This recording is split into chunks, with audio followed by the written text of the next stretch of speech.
My name is Christian Malaster. I'm a founder and CEO of Ingenium Digital Health Advisors, and I'm joined here by my colleague and friend, Kathy Latender, who's also working with Ingenium Health Advisors in the role of VP of Organizational Excellence and also president of her own consulting firm, Latender Associates. So that's to the extent to which you need to know about us. We have no, my clicker, can you put the focus back on the presentation, Eric? Thank you. We have no conflict of interest to disclose in the context of this conference, and we're going to start first of all learning about you and yourself and about the workshop. So if you could go to the Matrix conference website, to eventmobi.com/Matrix 2022, navigate to our session. There you'll find on the right-hand bar, and I'm not sure what it looks like on the mobile platform, you will find the participant poll. And for those of you who are online, if you have problems hearing us, please put it in the chat. Both Eric and who's our technical support, and Trevor, who's a colleague of ours, will be able to address this. But also for you, if you're online, and apologize if it's not here on the slide, we didn't quite know how this is all going to work. But go to the eventmobi.com, log in if you haven't yet, and hopefully you have followed the instructions that encouraged you over the last 3 days to create a profile, and then go and fill out the poll. And the 4 questions we have is what type of organizations we're having here, what is your organization's expertise, and how soon you plan to update, and what are you most curious about? How do you define digital transformation projects that can encompass so many things? Well, we had to anticipate a wide range of organizations. It could be launching telehealth, but it could be prescribable digital mental health apps, right? Yep, exactly. I mean, it's the building your own, or building your own, even, right? So you're definitely at the high end of the spectrum. So, but yeah, just pick one.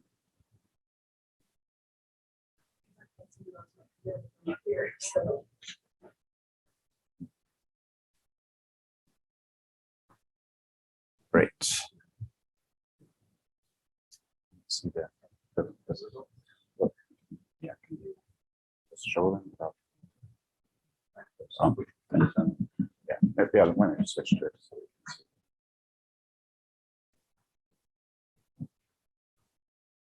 Great. So what we're seeing on the screen is about a quarter of folks from academic medical centers, and then close to a quarter from either national, regional health systems, local health systems, and then a variety of folks from community health centers, behavioral health clinics, and multi-specialty clinics. So a wide range of folks, and other. So that's always the mystery. What's the other? So we'll get to know you and you'll mostly get to know each other as we go throughout. So a good mix of folks to workshop with, to learn with. If I could just have a show of hands here in the room, who is academic medical center? Okay, who is health system, national, regional, or local? Okay, and then community health, behavioral health, specialty, multi-care, and other. Okay, good. So we have also a good mix here in person. All right, the next question then.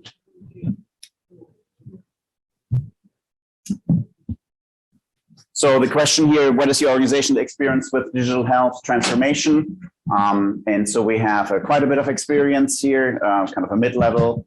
And then, so we have a nice bell curve distribution, I guess is what my stats, my math teacher would tell me here. So very, very good. We want to have a wide spectrum, since we also want to make this interactive here and with a workshop. So bring your expertise. If you are in the A and B category here, bring your expertise into the conversations as well. Share what you've learned.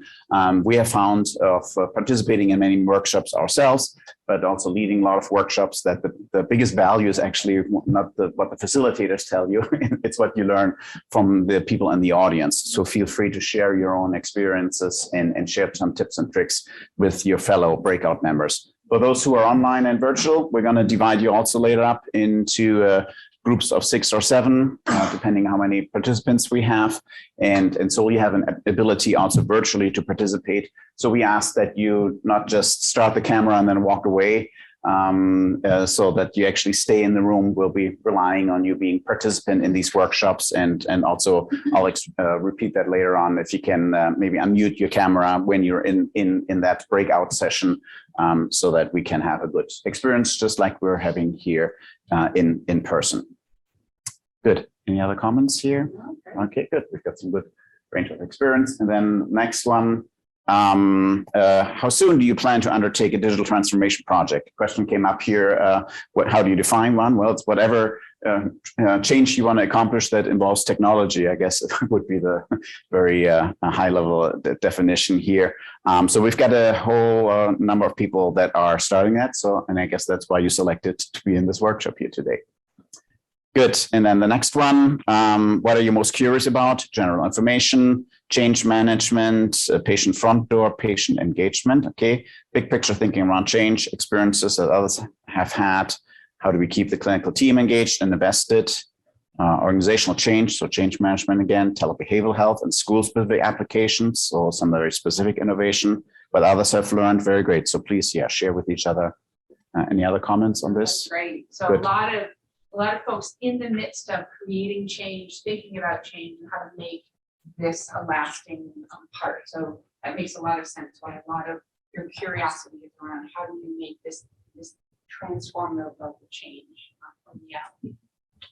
Okay, good. I think that was our poll questions. Yeah. So we can flip back to the presentation. And so thank you very much for telling us a little bit about yourself. And as I said, we already introduced ourselves here, but if you want to download the slides later and need to get in touch with us with some questions, we can do that. So our roadmap for our talk here today is, the first question is, why do we want to lead a digital transformation? And I guess that is relatively obvious. A lot of you have already interested in it, but sometimes you are maybe the early adopters. You're the champions for digital transformation in your organizations. And maybe we can arm you with a little bit of ammunition to take back to your leadership team, to your colleagues, to really illustrate and indicate why it is prudent to now invest in digital transformation in your organization.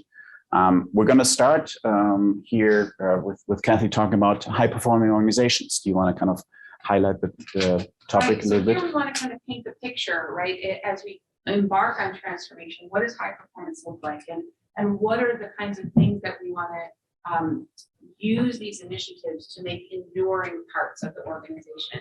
So we'll kind of introduce some kind of key concepts around high performance organizations. And then as we move into the tools part of it, be connecting those pieces back to what it means to not just make incremental change, but make enduring change and change that produces those results that you're seeing.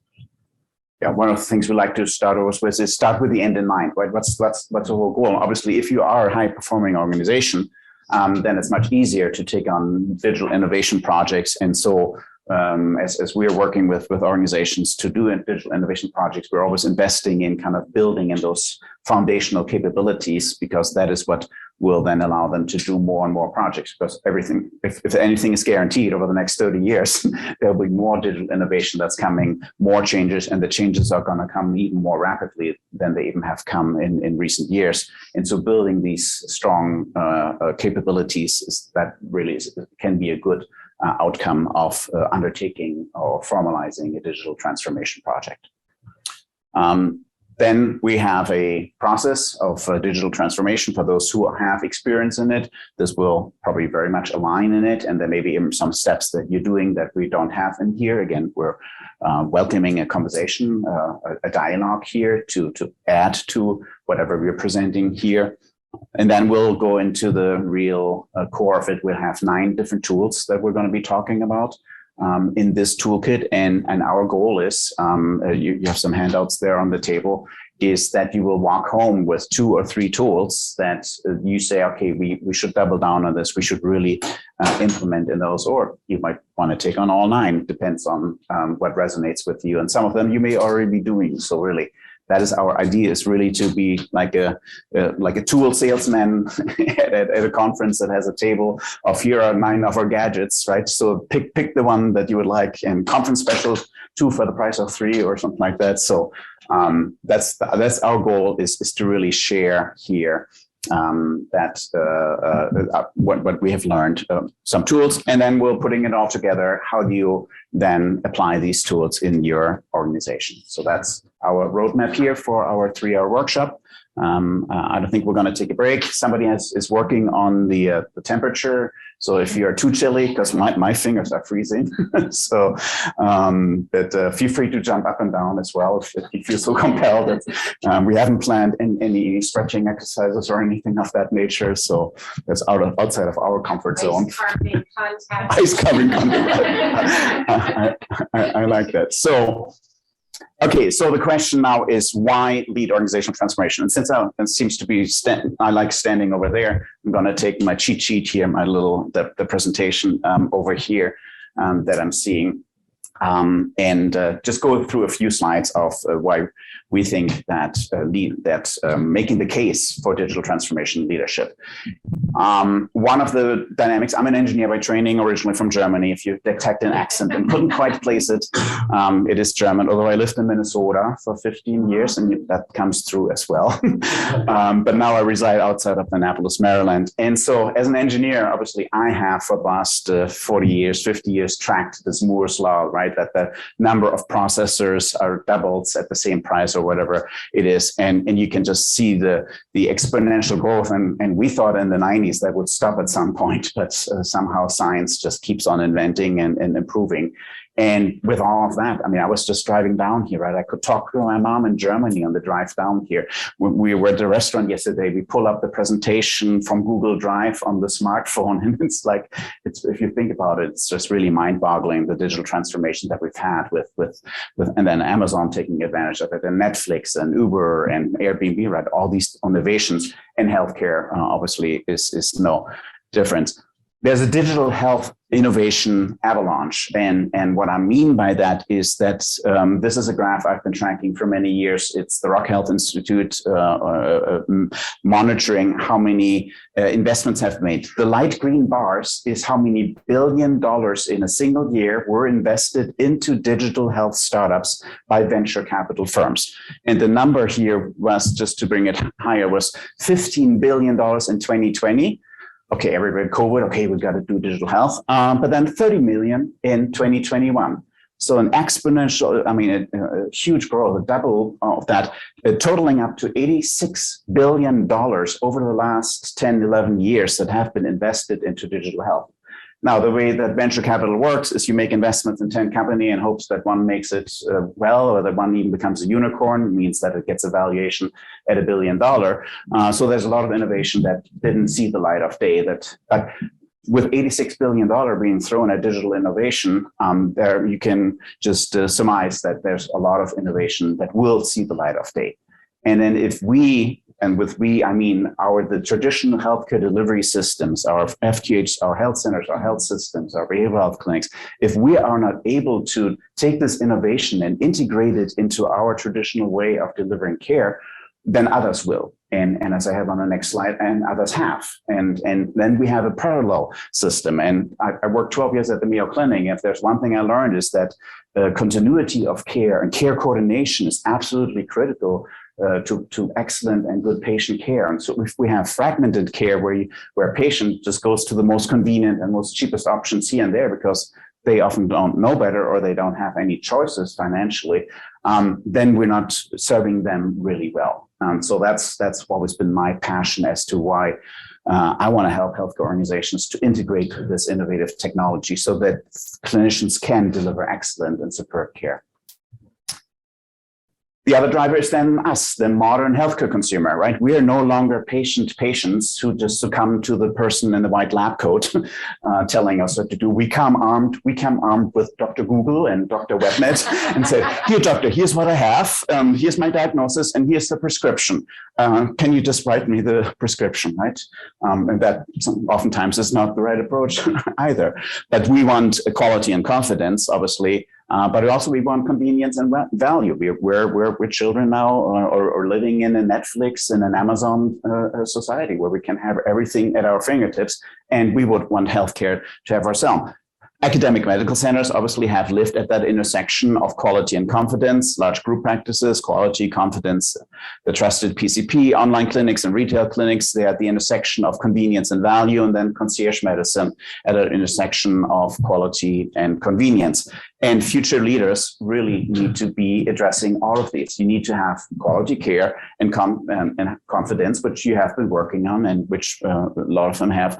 But now it needs to be also conveniently accessible, and that's where telehealth or many of the digital health comes into play. Then it needs to also be value. But digital health does not just mean telehealth, even though this is the telehealth conference. We'll veer into that direction a little bit later to expand kind of that definition. But when I say digital transformation, I do mostly have telehealth and telemedicine for the time being in mind, but we can definitely expand our conversation to include, as I talked to with Steve earlier, around prescribing digital mental health apps, right? That is the next kind of wave. Good. The next driver then here is that competition that we all know, right? Amwell, Teladoc, and MD Live have been around. CVS and Walgreens are offering telehealth components. We have Walmart Health and Amazon Care. Amazon Care, if you haven't followed them, they started in Seattle with some employees. They have a virtual care first model, meaning that we're going to see you virtually first, and then they still have brick and mortar clinics. So they're not trying to do away everything with brick and mortar, but they have a virtual first approach to healthcare. And to lower the cost of care and to get their employees back to work as quickly as possible, or even treat it right there when an injury occurs. And then they just get some treatment, on-site clinics, obviously, but also telehealth for some more severe injuries. And the employers are one of the largest driving factors. Obviously, there's always the payers who want to lower the costs, but self-insured companies who have seen the healthcare costs skyrocket over the last decades, they have a lot of strong incentives to lower the cost of care and to get patients back to working as quickly as possible. And so they're the driving force. And then Best Buy Health is getting involved in RPM. And the scariest proposition, because we do a lot of work with rural health, is Dollar General. Dollar General realizing that 80% of the locations are in health oasis. And so now they're going to hire some, I don't know what their model is, but right? Yeah. So we shudder to think that the Dollar General will do an excellent job of providing access to superb care. Because they don't provide their employees excellent access to healthcare by any means.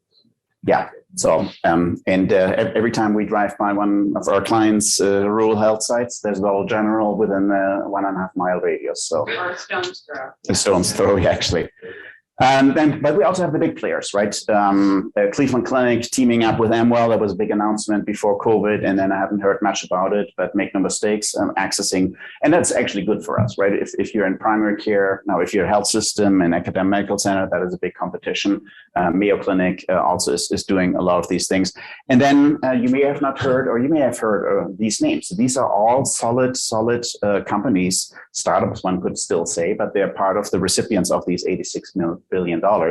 And I just randomly picked them, really. There's no rhyme or reason. But these are all companies that are out there. They're all operating in local markets. They're trying to figure out a successful business models. And for the most part, patients just love the experience. They're having a really great experience because it's designed around the patient experience, not designed around the physician experience, where we traditionally come from in our traditional health system. So, and when organizations avoid a digital strategy, you have limited capabilities. Your workflows are not as optimized and efficient as they could be. Productivity is lower. The quality is not as good. You may be losing customers to other competition. You may be losing workforce. The educated workforce says, I want to work in digital health because I know it's the future. I have to, for the next 30 years in my career. So if you're not doing telehealth, or if you're not really investing in digital health, then I want to look for an employer who does. So recruitment, workforce shortage that we have, it's a big point. and yeah, unattractive employer, decreased profitability, and then risking obsolescence. I mean, there's some health systems, if they don't invent and innovate, that has always been the case. But then if they don't embrace digital health and don't know how to rapidly adopt innovation, they will become obsolete and they will be replaced by Dollar General. And that would be sad if we lose kind of our traditional access to care, to the great care that a lot of organizations are delivering. And I think I've got one more. Yeah, so just where are they now, right? Kodak, BlackBerry, Motorola, Yahoo, GM, Toys R Us, and Blockbuster, right? Blockbuster did not jump on the Netflix bandwagon. Kodak actually invented digital photography. I was just reading up on them again, and they say, oh, we don't want to cut our traditional business out, right? BlackBerry, Toys R Us. So yeah, these companies that did not embrace innovation or didn't want to change is what a lot of the case studies say, but it's about they were replaced by digital innovation. Yahoo was replaced by Google's excellent formula of how to do really excellent search, teed up with a business model, also with online advertising, and this that goes on and on. So there's sufficient examples of where these organizations have disappeared. And and then also, if you look at other industries, right, you may have heard about, I'm not going to dwell much on this, Industry 1.0 was steam engine, 2.0 electricity, 3.0 all the electronics, and now we're in 4.0 using augmented intelligence, artificial intelligence, robotics, right? So those are the things that are very scary to a lot of clinicians. The fear of being replaced by a robot. I don't think that we'll ever get there, but I think we'll have is augmented and intelligence, meaning giving physicians more information to make a good decision. I think that's the better direction. But this is in the industry, and it's coming to healthcare as well. And I don't know if we're version 1.5 in healthcare or 2.5. So I guess we do some electricity and maybe some electronics with the EHR. But that's kind of the context a little bit. So to get us started here and to get yourself acquainted with your fellow breakout members here. So in each of your tables, and maybe if you want to join the table there, and then also we'll have it set up here online that will be put into breakout rooms. Just discuss their questions. What are the biggest impediments? And if you could actually go to the center of the table and grab one of each. Grab one of the green handouts and grab one of the yellow handouts. You need that in a few minutes, and just make it available. And the first question here is really, what are the biggest impediments to digital transformation? Kathy, do you want to tee up that kind of that exercise, or? And Trevor will be sharing those through the Zoom link as well for those in the breakout. Yes. So Trevor is pasting, I think, right now into the chat a link to where you can download that handout. So if you're a virtual participant, and so with that, you should have access. Just download it to your desktop. If you're virtual, and then open it up in Adobe Reader, and then you can actually fill it in electronically on your desktop. So, right. So the first activity is really on the first page there. So really kind of taking the big picture context. What do you see as the biggest impediments to digital transformation, both in general and specifically in healthcare, and then within your organization? So take about 15 minutes at your table to have a good conversation, get to know each other a little bit, and have a conversation about these questions.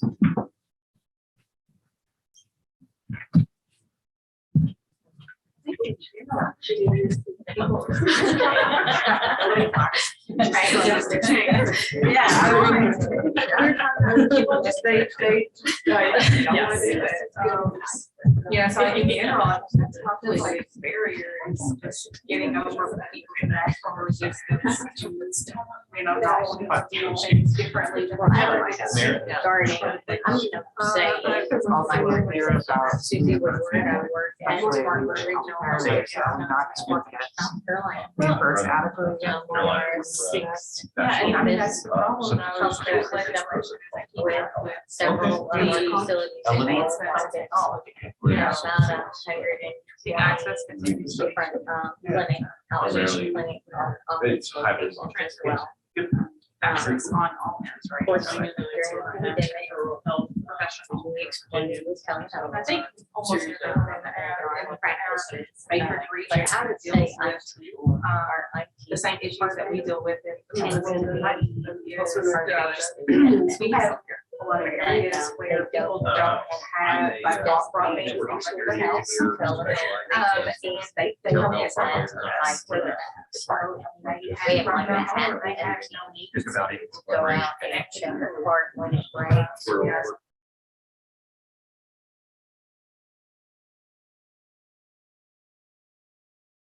Our families, they have one smart device, and that's it. Yeah, I started. Or they have later.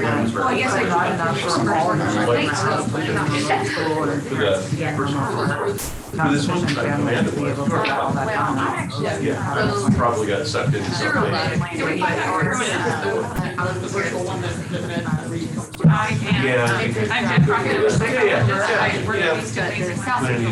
They work at a children's hospital in Baltimore, can we reference with you? But I actually live in Alabama. I see both the, all of the things that are happening in Baltimore and very different areas. Broadband. But anyway,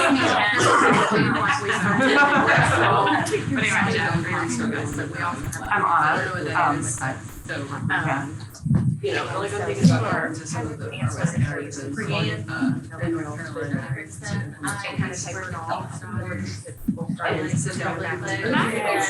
Yeah, I work, I might take a call, I work for Adelaide and for our organization. So we're based in our School board member. we have 7 hospitals across Southeast. None of them know what I know. Well, yes, well, so he's not.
Everything is already, so appreciate Scott maybe next 2 or 3 years ago, how long it's been in place, right? And they're not bad. They're not cheap, it's more long-term solutions. So really, quick, the entire hospital, not just like 3 cards you can get around, And not to mention software to use for yeah, exactly. already did that during just COVID, and they took that leave. COVID. They are sick for this. They're so when they allow. Like we're in the glucose so that they can and if they get, I mean, sometimes people leave them right? Like we have a follow-up appointment with them on Friday, and they went to work Thursday, and they went to them from there. They know. And I made it. We're saying it's gonna go. We're like trying to in 2 years. It's not going to be that because if you're under a health condition that is treatable, our team will cause you so much pain. We're using substances that you can turn right back into like where All right, Trevor, I'm going to join here. The number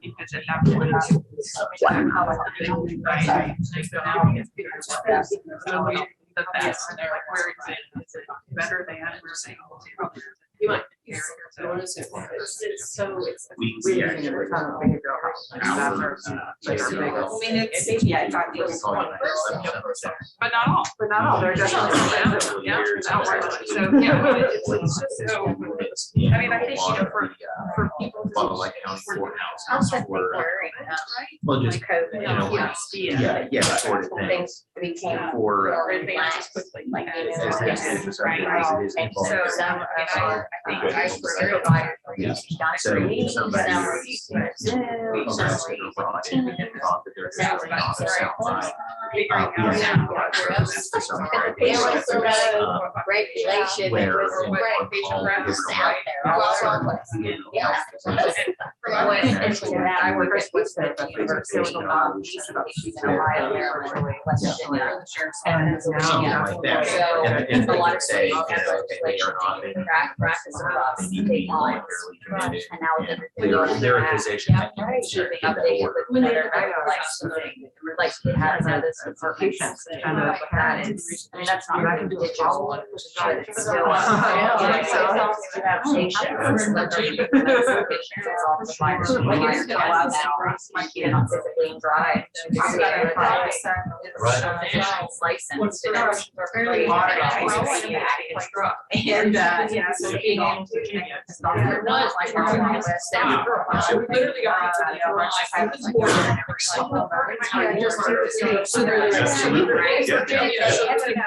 That's all our pleasure here. It's a premier. which is State, absolutely. provider rights, like, so there's this, well, there's like a side act for And then behavioral you end up, medicine, we're not choosing. but not Someone for. just like, has a now, relationship. for anything. Yeah. So we don't know what's gonna happen. Yeah, my organization, I'm the first part of a full-time virtual. Specific to mental health, substance use disorder. I'll be in a different state. That's, You know, we're not. Yeah. We can't. And in Pennsylvania, they were supposed to, everything was supposed to be done March 31st. The Friday before, they extended another, like 3 months, and then our IT department, you know, they changed their state ethic. That's not. Yeah, hoping that'll just why you put a permanent. Yeah. With our organization in particular, and Heather and I are really been facing down this challenge in the last couple of months. Real technologically speaking, And it's so is capable by standardized platform that supports all the ideas that our providers have. We've got some very tech savvy providers, and they say, you know what, because if we can hit a button, it could do this.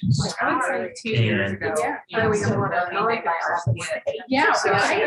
there's all, there's three of us, It's like there's that. like It's my like boss, that. and then Click there's around, two but other I ones, think and people- well, some I knew people they're all understand what certain they do and stuff. They think that we're just Yeah, following their legislation.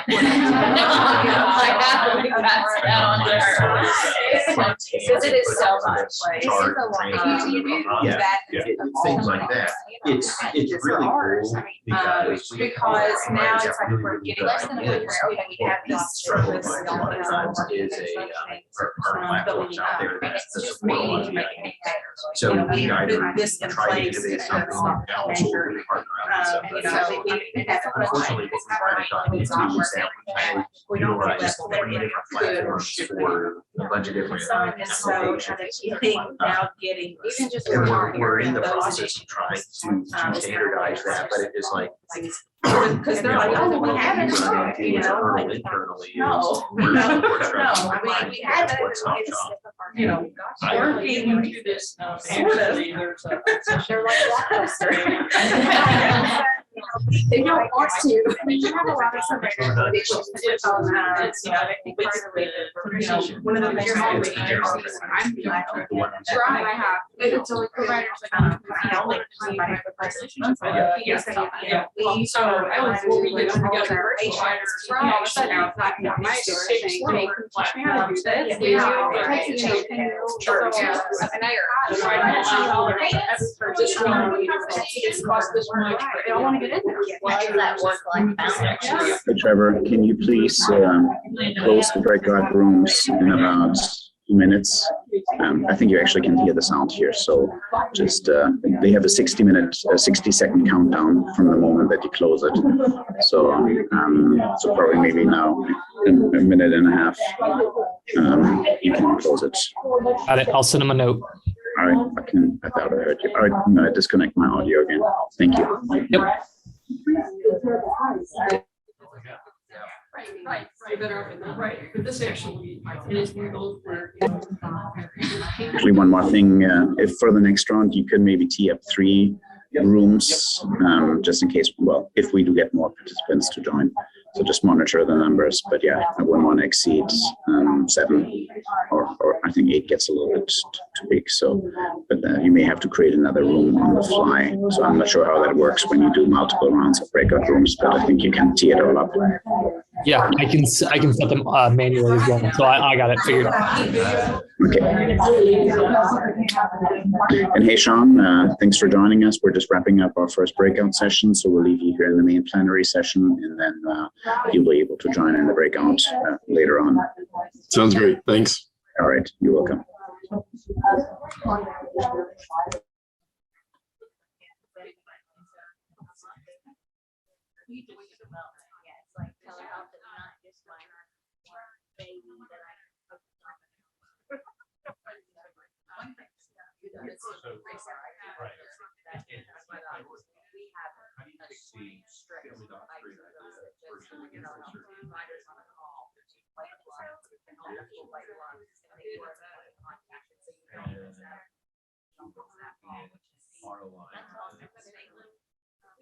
We have like clinics, so we're 4 hours away.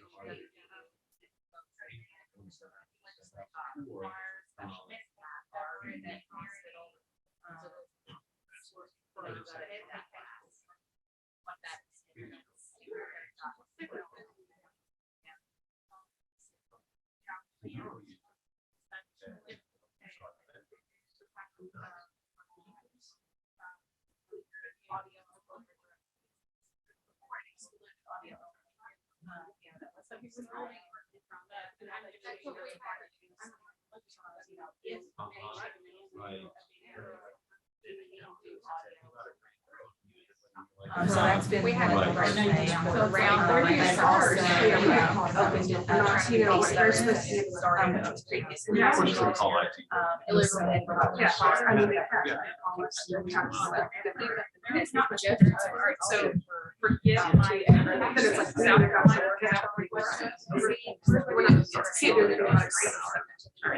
So how about? It was not just a workflow, but an entire platform.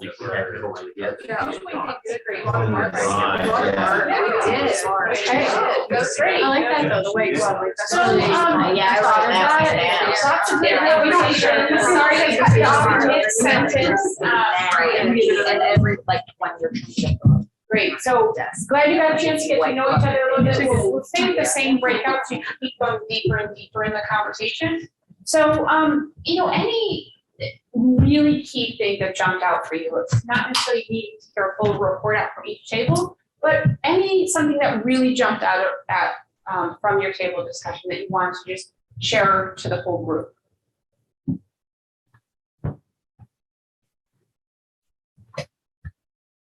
Yeah. I think that one of the things our group talked about was that idea of even when you have the solution, or you think you do the end users have the digital health literacy to use it, whether they be rural, elderly population, or maybe some of the clinical team that you'd like to have use it.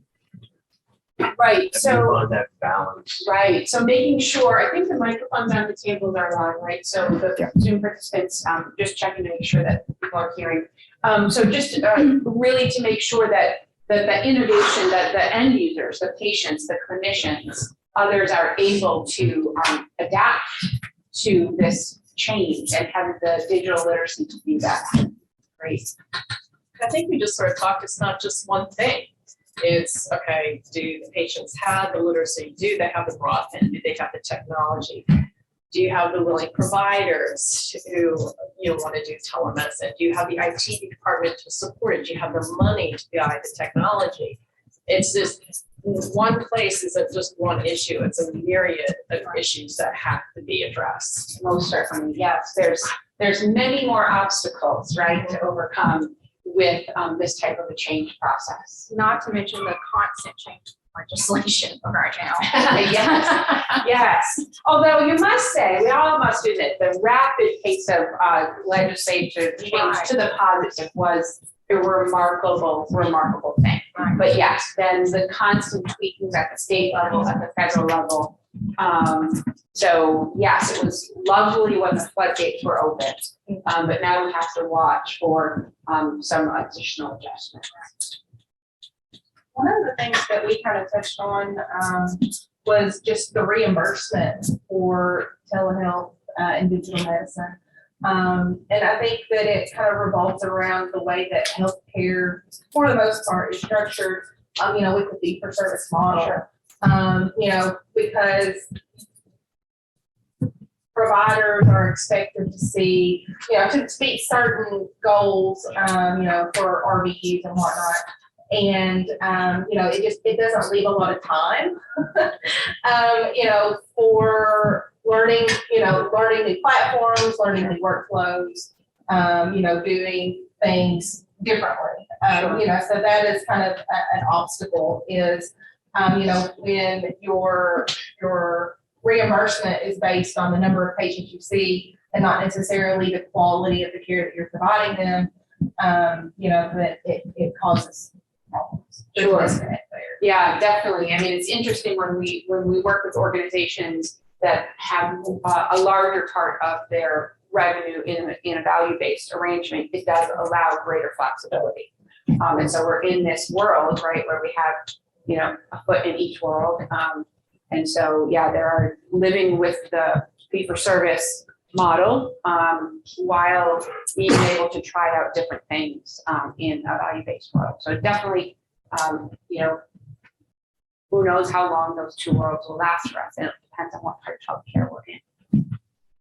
Do we want to hear from, are there any virtual participants? And, I'm sorry, I'm a little bit loud here. Are there any virtual participants that would want to unmute themselves and share with us? So we will not be able to see you on the screen here, but at least we'll be able to hear you. Anybody want to share what you have discussed is the biggest impediment to digital transformation, either in healthcare or in your organization?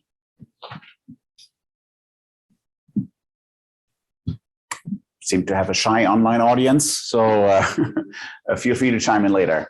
Once you found the unmute button, just interrupt and we'll bring you into the conversation here. So again, we're trying hybrid, right? There's hybrid healthcare delivery of telemedicine one time on the screen, and then you're in person again, and it feels disorienting for a lot of clinicians that I've talked to. And that's the same challenge here. We're doing a virtual hybrid workshop, so we're experimenting. That's good.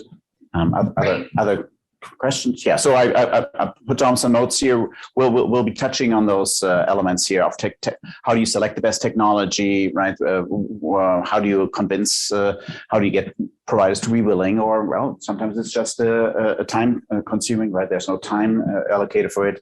Obviously, yeah. If we can do away with fee for service and go to value-based, outcome-driven care, that resolves some of the barriers, but not all of them. People are still resistant to change and still want to do it the way they've known it and are comfortable with. And so we'll talk about that when we talk about change management, which were some of the questions that some of you were most curious about change management. So very good discussion. Thank you. And Eric, if you can advance to the next slide, great. So there's a kind of 4 different ways of transformation, just to wrap up this session here, right? There's process transformation, just optimizing your billing processes and optimizing the way that you just process everything. So it doesn't have to be all about healthcare delivery, but it's just the internal optimization that we have. There's service transformation, offering new services, optimizing what you're doing. So telehealth and telemedicine is one way, but digital tracking app, using remote patient monitoring for preventing readmissions. We talked a lot about in last weeks about community health workers and paramedics in the community, connecting them. And so there's so much innovation that can be had. Then there's business model transformation, right? This whole digital health realm opens up new opportunities to generate revenue. Because of different revenue streams. Obviously, Amazon Care and Teladoc and all these companies have found ways to make money on it outside of a fee-for-service environment, or sometimes teaming up with the payers, right? A lot of the payers have now their own go-to telemedicine solution that they're trying to get their members to use rather than going to the emergency room. And then it's just a whole industry transformation. So I think Amazon Cares is one of the examples there, as a prominent example of a virtual care first approach to medicine that it just can transform, has potential to transform it. So that's just to think about transformation in a much broader realm rather than just in how do I roll out telehealth and telemedicine. And digital disruption can come from being technology induced. It can from kind of customer induced. I mentioned Dr. Google earlier, and it can from an ecosystem induced. So once we have chronic care management payments, suddenly there's a whole cottage industry that is springing up with online calculators saying, hey, doctor, if you have 3,000 patients in your practice, we can save you $30,000 a month. And doctors can get all dollar signs in their eyes, and then they sign up, and that may not be the right solution. So, but yeah, the ecosystem provides you with new incentives, new revenue streams, new opportunities. That provides a digital disruption. And then innovation induced, I called it, but we'll hint on that a little bit. My DNA sequencing has opened up so many avenues of just digital health innovation way beyond care delivery around diagnosis and treatment. And so these are all the things that are coming down the pipeline that are already here. And so telehealth is just one example of how to take an innovation, integrate it, and then move on. And then, but there's other innovations where you can apply the same principles about this toolkit here. And then ending here on kind of like a maturity model or little different stages. So at the lowest stage, and you can apply this maybe to, okay, digital mental health apps, right? I mentioned that example a couple of times because I find it fascinating that I would go to my counselor and they would prescribe me an app. I said, here, I prescribe you this app. But we also have the digital mental health apps that are outside of the health system and health apps in general, whether it be Noom for weight loss or Headspace or one of these. Right. So how do we as the healthcare providers ingest that information in some way? That's the other, yes, thank you, Steve. So how do we get? Sorry if I was foreshadowing. No. I want to make this interactive, and I love it to have you in the audience here. So again, others, please speak up and love your perspectives here. But yes, it's all this information, right? I'm wearing my watch here. There's a step counter, right? And so when I go to my physician, I would like them to have access to my step history. And he said, right, if I had depression, which I don't have, he said, well, seems like 3 weeks ago you were not really moving very much. So what was going on there? Where I said, oh yeah, I forgot about it. It's like got bad news from, I don't know, my mom or something like that, right? And you talk about it. So having a more comprehensive picture with all the digital information that we have, with all the apps that we can prescribe, but just the consumer-directed apps, that's a whole nother thing. So aware and curious, then you're building some momentum with it, endorsed and supported, and then and so it's really what I'm trying to illustrate with that is here, just see where you are at the spectrum and try to get to the next level, right? Don't just jump in. It's like, oh, we're going to reinvent how we deliver care or how we embrace digital health. It's just crawl, walk, run. And so that's just where you can be there. And then, sorry, I keep forgetting, I have a few more slides here. So here's now 4 digital health realms. So the core one that we're here for this week is around telehealth and telemedicine, or evolved from that, connected health. And I have a definition on the next slide. The next one is precision medicine, right? The ability to tailor your care, your diagnosis, your treatment to your DNA profile, to your medical history. I mean, right now, if you have high cholesterol, you get to provide it as a statin. The statin lowers the mortality from 8% to 4%. So yay, by 50%. Well, what about the other 92% that would have never experienced mortality before that? So it's not precisely administered to our history. There's everything, a lot of things we do in healthcare are very generic and not precisely. So precision medicine for diagnosis and treatment is another area, another realm of digital health. The third one here is what I call personalized care. The larger academic medical centers are doing this really well now. is they do that personalized care. They know your history, they know your preferred first name, they maybe have a picture integrated, and then they know, so they know a lot of things about you and provide you a good care experience, good personalized care, being proactive, being preemptive. And then the biggest one, which is why it's here at the foundational level, is the ability to make treatment and care decisions using data. Data is the most underutilized asset in healthcare these days, because there's not a good way to access it in real time or in a way that is easily consumable, because there's so much data out there. And then we have fragmentation of data, as Steve just talked about, that we have consumers generating data in one silo over there, and then we have others. And so that's what we've been tracking as the whole digital health landscape. Yes, it's about connected health and telehealth, and that's the tip of the iceberg, so to speak. But there's all these other technologies that can help us to improve the diagnosis and the treatment of the patient populations that we serve. Good. With that, we end up with the definitions here that you can review in your slide deck. And before we move on to that action item to wrap up the section, any questions, any other comments that you want to make here? That's not the case. And then if you're online, please unmute yourself. If you do have a question, I'll keep an eye on the chat as well. And with that, oops, somehow that went faster. Action item number 1, because we want you to walk away with this double-sided yellow sheet there, to just take a minute to just jot down which of those drivers that we talked about. We talked about the digital health and precision medicine, industry 4.0. What is one aspect that you would want to take back to discuss with your team, with your colleagues at your organization?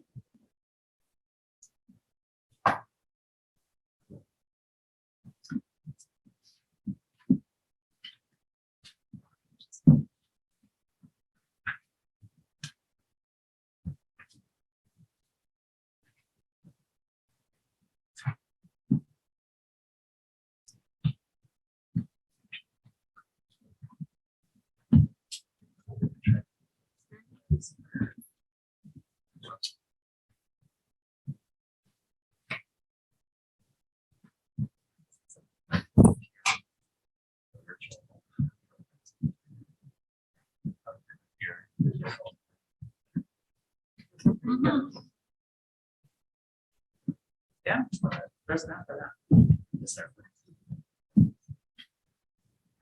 Yeah, that's true. Okay, great. So the next section, we want to just set the context around high performance organizations. So being able to transform and be innovative rests on having certain things in place, certain foundational skills in the organization in order to be able to take on change initiatives, projects, innovation. And so we want to set the context for high performance and how each of these projects that you undertake can solidify that base so that over time you have greater and greater likelihood of success of things sticking.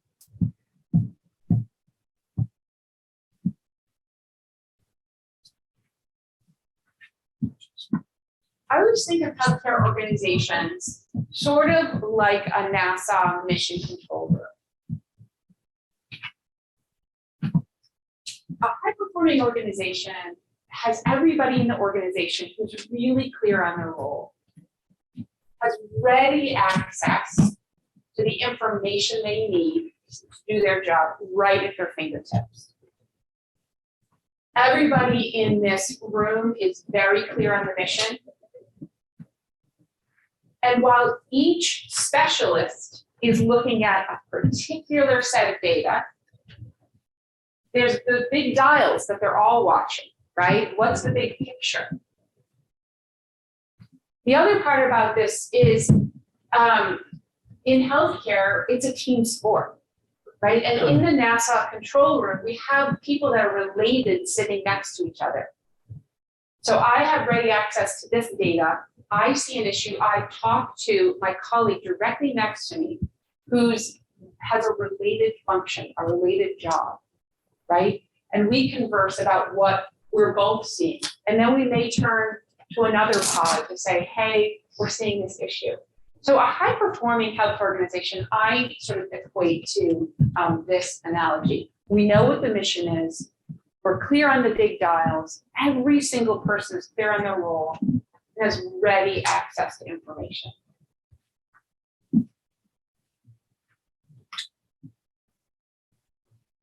Just going to go past a couple of these slides to talk about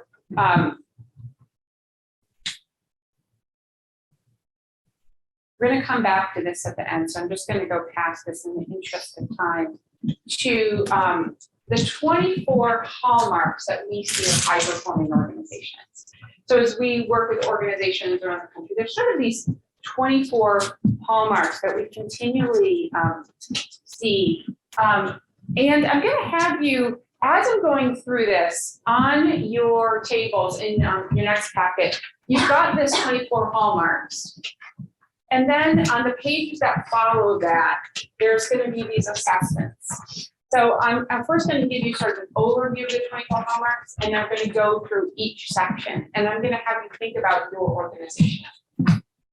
So we see in high-performing organizations a real disciplined approach, a focus on strategy, and just an obsession with high quality. We also see organizations that really understand both the community they serve, the unique needs of their patient population, and are really driven around what is best for the patients. And organizations that embrace technology and innovation and work in partnership with other organizations, other community partners, with a drive for continually improving performance. And then the last area is really around some of the, what I call infrastructure, but some of those pieces around change management, around project management, around the ability to adopt innovation. So I'm going to now go through each of these sections with a little bit of detail, and I'm going to have you start with this purple page. So those online, we're in the handout and we're on the cultural personality page.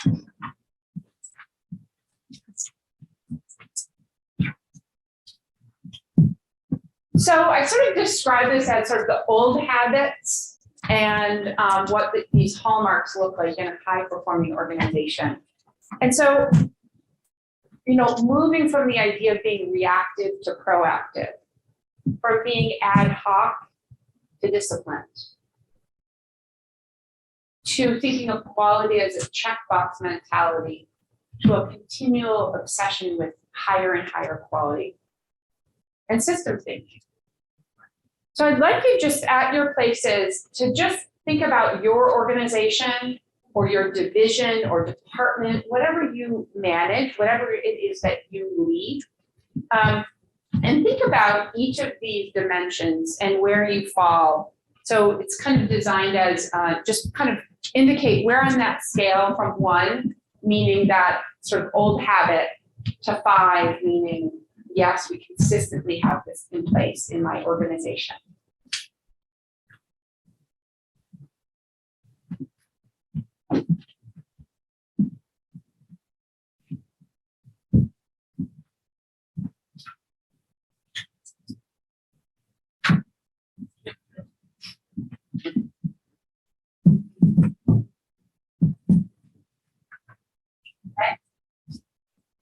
So the next section really around the care approach.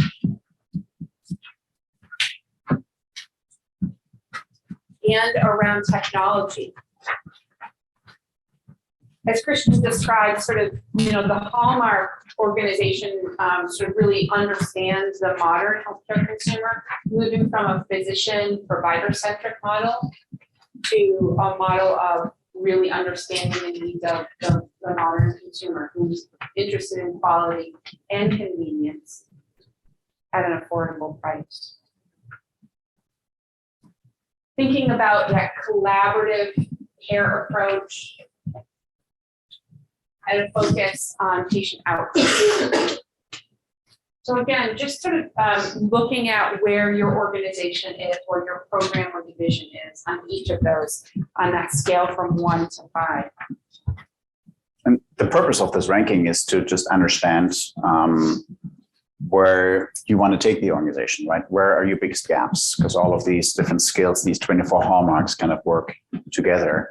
And it just gives you we have all limited amount of times, limited resources. So the question really, where should we start? That's why we kind of gave you this tool. And again, you can reach out to us, or we'll try to get it also on the Matrix Summit website, these electronic versions.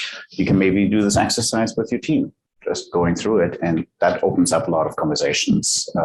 It's like, well, why do we need to be proactive, right? Or why, right? So some people may question even whether this is a hallmark that the organization needs. And then that leads to a conversation which can help you.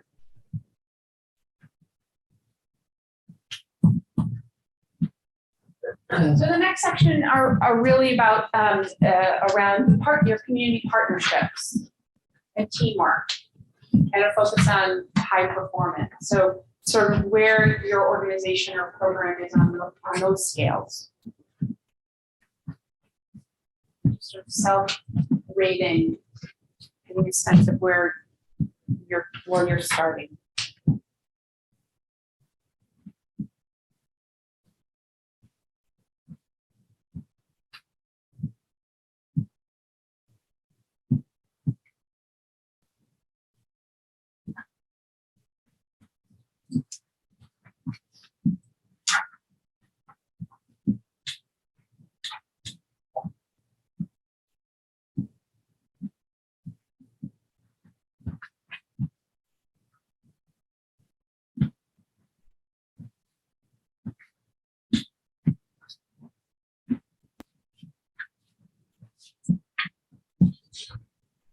And then the last section is really around sort of organizational culture or organizational processes. So from the perspective of fact-based management, data-driven decision-making, both for your clinicians and for leaders in the organization. The culture around innovation adoption, continuously optimizing. Project management or support.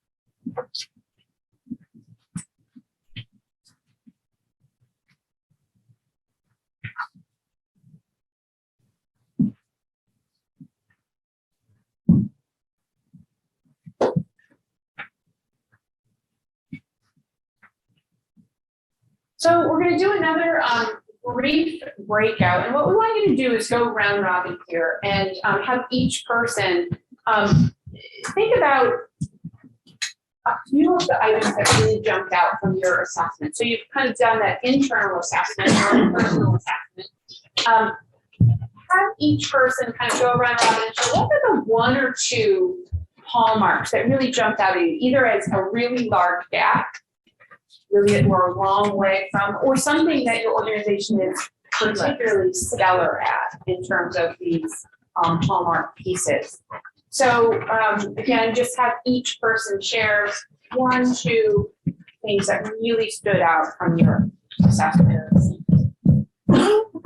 And Trevor's going to set the breakout groups for folks on the virtual participants. And so take, do a round robin so each person gets to choose the conversation. just traditionally laughing at your approach. The last one, singular focus on financial introduction, and the increasing credit, and then other side by just reduction of my organization. They were you know, like, I haven't like all the old nights. You know, but at the same time, also, quality we want to be in the top four. Do it all. There are things that I can't. For me too. And two, probably where we at. So I guess that's what it's gonna be. Like, we're not also. That is in all our ways. Are you?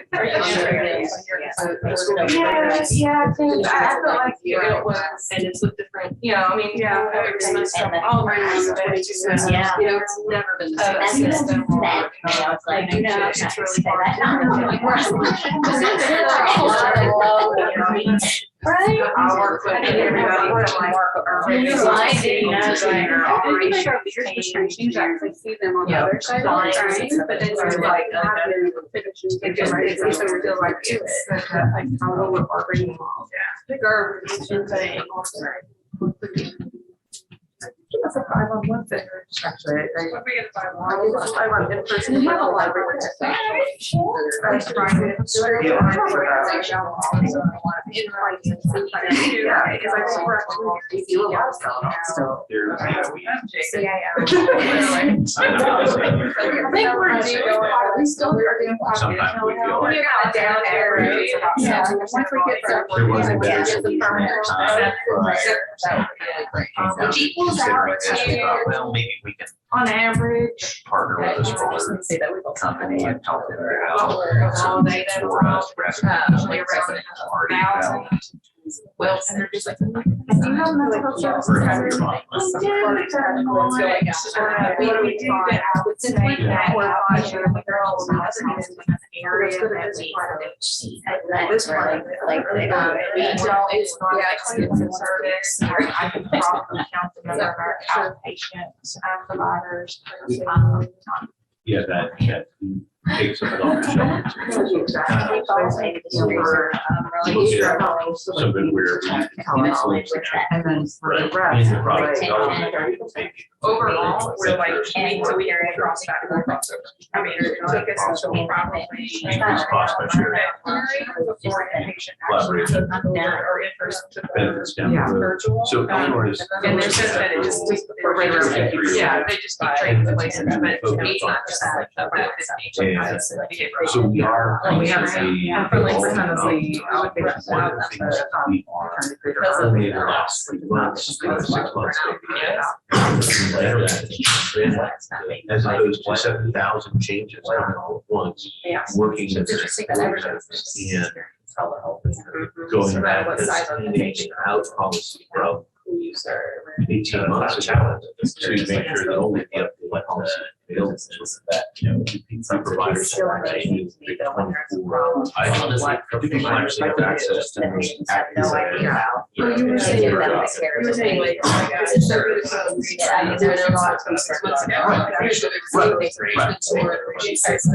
how do they feel confident? For me, it's just access. Exactly. And so, yeah, so it's that version control. There's other versions. So, yeah, there is. And then because we were sort of behind on that.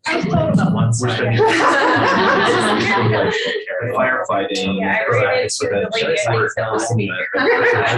used to work. Oh, you were joking? I thought you were joking. That is funny. It was a good joke. Yeah, it was. Even better than it's real. Word at the holidays. She said simply.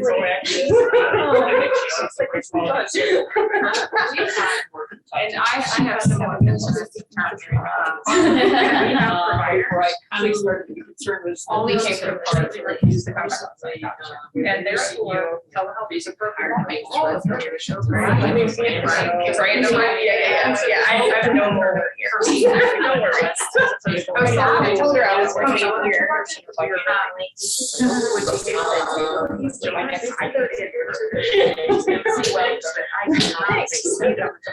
Right.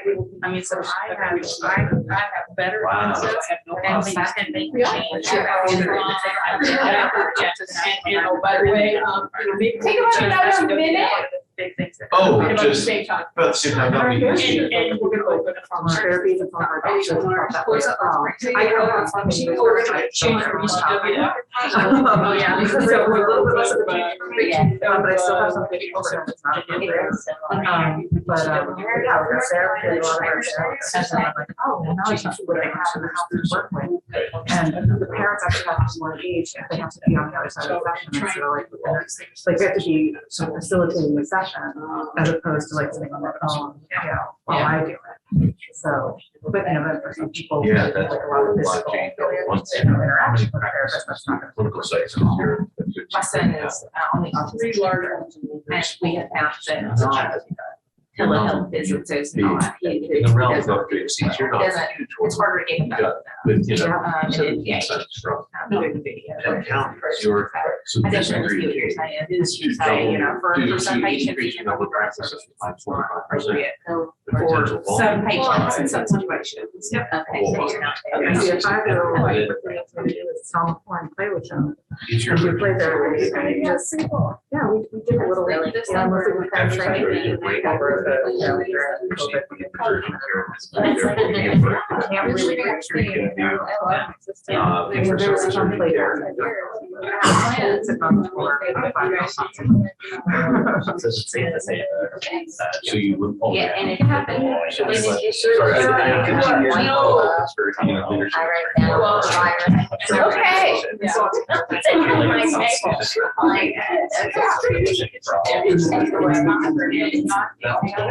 So again, you're probably just getting the conversation started. The groups online, let's start there. Any kind of key things that came out from your virtual discussion groups, just come off of mute and we can hear you. I think you're in the room, or at least let's try it out. So the breakout groups that were virtual, the key insights that came out of that conversation going on right now. This is Steve, and I'm not sure we had any key insights other than to say, you know, we didn't have any high performing, we didn't have consensus with any high performing hallmarks, but rather the opportunity to make sure that we're looking at care in a way that's connected rather than siloed. Great, thanks.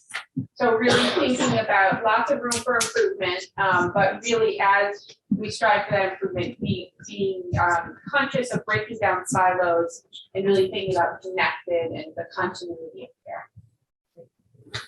The other breakout groups, would one of the other 2 groups share something that came out of their conversation? It's LeBron Chambers. And I think our group, one of the touch points was that the virtual care doesn't have to be, as Steve was saying, siloed. I mean, we get the impression sometimes that people are like, oh, you're into virtual care. Okay, well, that means you want to do nothing but virtual care. And, you know, what we're looking at is that this is simply another aspect of care. It's something else to offer your patients and providers.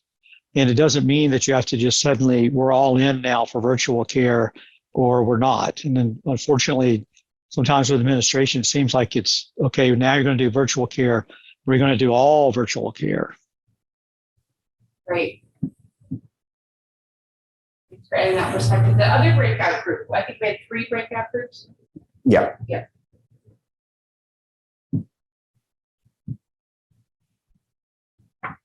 Here in the room, any key insights that came out of your conversation that you'd like to share with the larger group?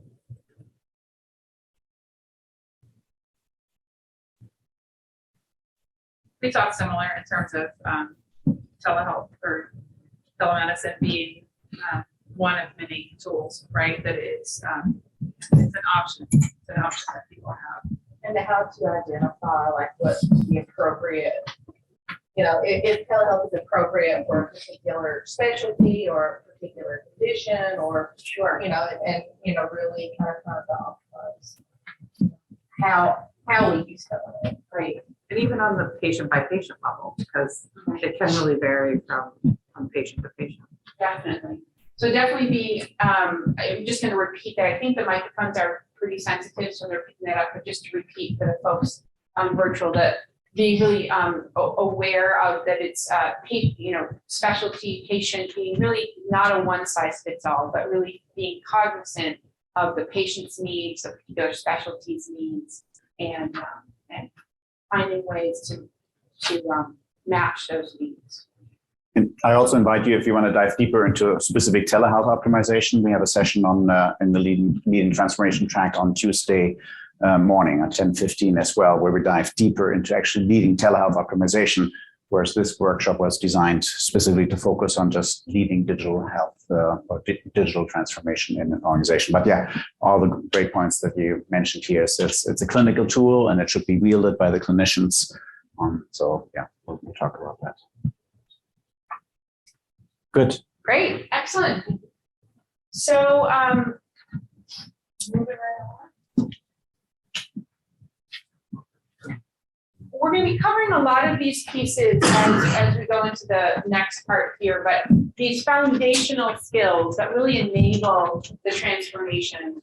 Christian will be covering each of these areas in more depth, but really just the idea that in investing in skills that in some cases seem so basic, but project management. I'm working with an organization right now whose track record of implementing projects has not been the best, right? It's sort of hit or miss, right? And so, sometimes we think of these as sort of capabilities that we have, but it's surprising how few organizations really have these well embedded.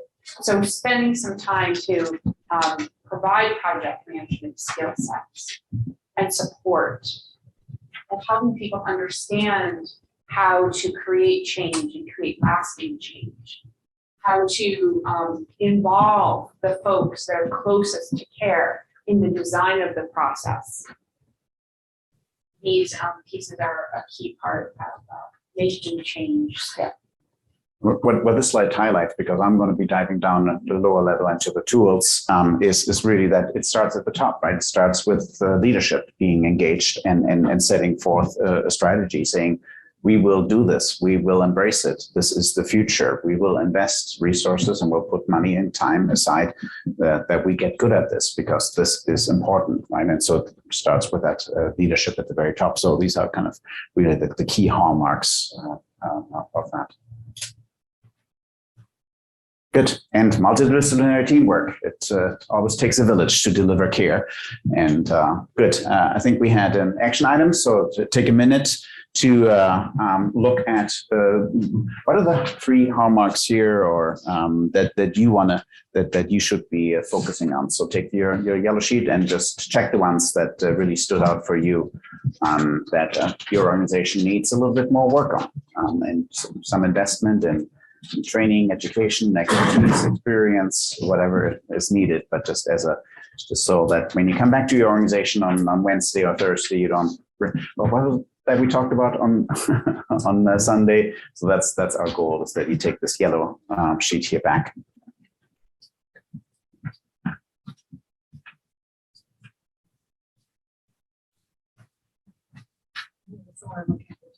Yes.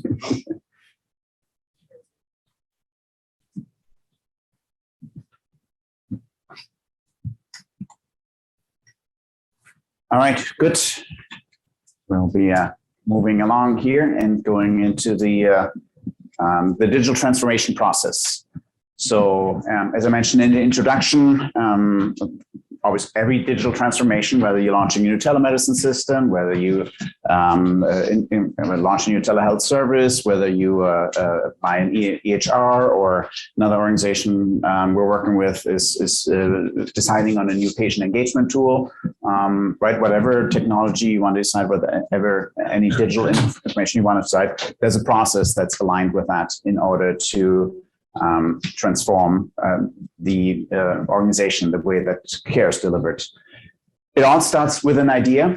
which a lot of people have a lot of ideas, and you go to conferences, you come back with a lot of ideas. You go to the exhibitor floor, you come back with a lot of ideas. You identify needs. There's a new legislation, there's a new rule, there's a new grant proposal. I mean, there's no shortages of where ideas can come from. What's critical in order to do digital transformation well is that there's a good process in place to evaluate the ideas, to rank them, and to prioritize them, because there's limited amount of time available. And so we'll dive deeper into that. The next step then is, okay, once you've selected one, you still need to verify. Do we have a valid project here on hand? Do we have a valid reason why we should be doing this? And then I call it solutionization. I've been known to make up some English words along the way. So I spared you any long compound nouns, which we Germans are known for. Autobahn and Fahrvergnügen are just two of the examples of one word with more than 15 letters. And then after you have the solution, then actually going into a validation phase rather than just rolling it out. And then deployment. So this is the overall roadmap here that we'll be tracking, and I'll be diving into each of the steps here in the next slides. So the first one is idea, right? And it could be a competitive need. It could be somebody requested it. It could be, okay, maybe the idea is like, okay, telehealth is now here to stay, or, hey, we want to do teletriage with our nursing home prior to admission, or we want to work with community paramedics, or we actually want to figure out what impact will precision medicine have on our organization, and can we start working maybe with oncology on doing that, right? I mean, there's no shortage of ideas that they can come from. The best organizations have kind of intake forms, right? They have a maybe 2-3 page Word document that people fill out, and they explain what's the driver here, what's the reimbursement, who's the key clinical champion, what's the business case here. So there's systematic ways on how to do that in that next evaluation step. And so this is where that idea is being captured. And so what we do here is who is the requester, who are the users, who are the beneficiaries, what's the known efficacy, value, benefits. Just because the vendor had a great sales presentation doesn't mean it's a good idea, or a new feature set. And so this is when it goes back to being disciplined, right? One of the hallmarks there in the purple column. That's what we mean. You're disciplined in really systematically evaluating your ideas. Everyone can have an idea. You don't want to shut it down, but hey, you got to document it and get it to a level where we can take a look at it. And then actually prioritize it. Why? Because we have limited time, limited money, limited staff, limited expertise.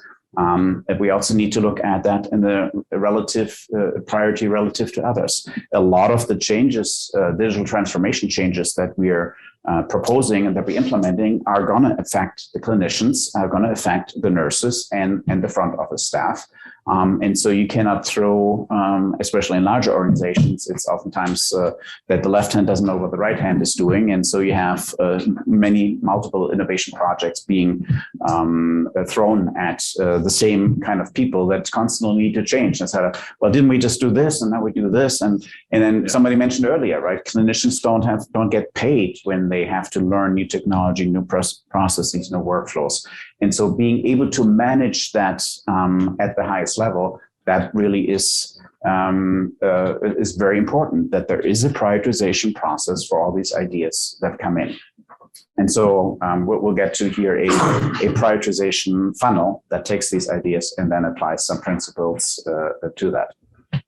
The next step is what I call verification. It's verifying, okay, we captured the idea, we kind of prioritized it based on the information, but we need to take a look deeper. Yes, it's an extra step, but it's only going to take a few days or a few hours. But we got to validate that, does this align with our overall strategy in the organization? Does this, do we have a financial business case? How is this financially sustainable, right? In a fee-for-service environment or in a different environment? Does it make sense for us to invest in? We can say, yeah, maybe we can invest it in this digital innovation, and maybe it's only going to work in our ACO environment.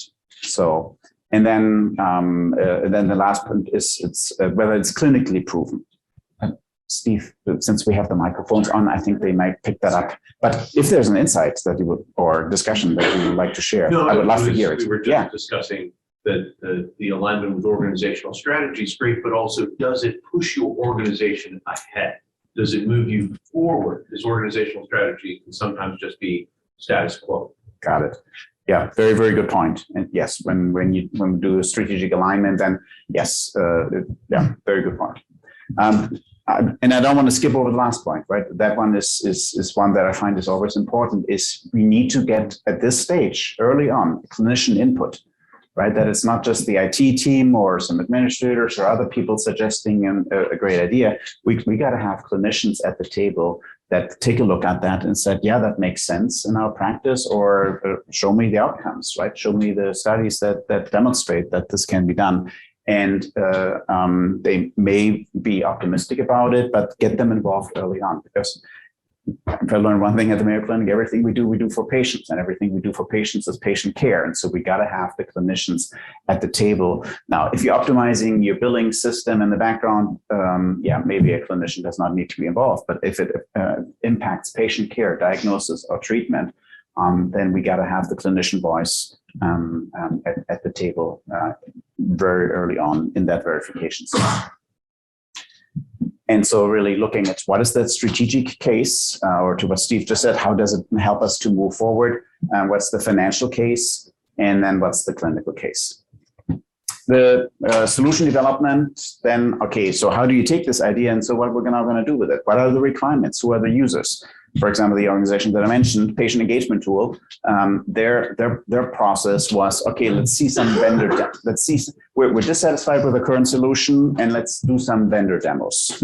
Well, okay, that's one process that can do, but I asked, well, what are the requirements? Who are the users, and what are the needs, and what do you want to accomplish, and what are the features you're looking for? And nobody had systematically really looked at that point, and you were just relying on maybe a vendor giving a really great presentation, hitting on those things if they're doing their job well, and then you go with that provider, but that may not be the best solution. It may or may not be. So really having that systematic process is like, why are we doing this? And who are the stakeholders? Who are the users? And then it goes through the typical process here of, okay, we need to procure the technology, maybe do some customization on it, and then configure it, and roll it out, and then look at the processes and the systems that are all involved in the training and the associated policy and billing and everything like that. So it's relatively abstract at this stage, but these are the things that you need to do for any project. And it could take 45 minutes in a meeting with the right people to just talk through these items. And sometimes it can take longer depending on how complicated and complex the digital innovation is. The sixth step is then what I call validation, or actually the principle here, the concept is to do a proof of concept. Now, many organizations run a pilot, and typically how that goes is that, oh, yeah, let's install it and let's try it out for 6 weeks and see how it goes, right? And that usually is not very meaningful. It can yield some good results, but what is much better is to say, well, what assumptions did we make about the value of the solution? What assumptions did we make about the value of this technology? Users are going to like it. Clinicians are going to like it. We're going to use it. We're going to see a drop in this in this metric here. So really becoming present to it is like, why are we doing this? Not just jump in because it's a cool thing to do or a nice gadget, but really asking the question, well, what do we expect when this is being deployed that's going to happen? And once you're present to those assumptions, then, okay, how are we going to measure that? How are we going to measure satisfaction, volume, whatever it is that we want to measure?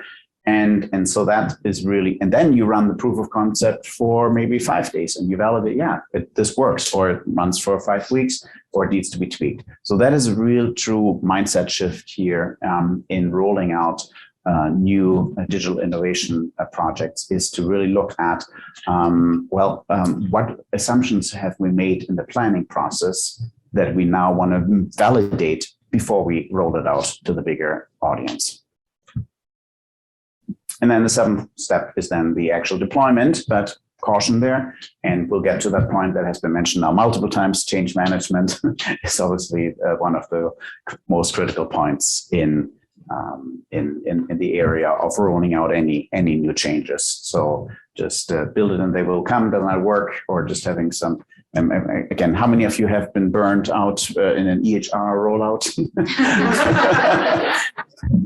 I'm always joking. So EHRs were obviously developed by software engineers, and I'm a software engineer by training. And so when I came into healthcare in 2000, and I came then across the EHR, I was just shocked. And then so now I'm saying I'm doing penance for the sins committed by software engineers onto healthcare. So that's why I'm standing here, is because it's really painful to see it. And it took me a decade, actually. Not very favorable for me, but to figure out that, the EHR was never designed to facilitate a great physician-patient relationship. It was designed to improve and billing. So but it took me that long to actually figure that out. So good. All right. So those are the 7 steps here, from idea to all the way to then to the verification, then going into the solution development, and then the validation, and then the last step, the deployment.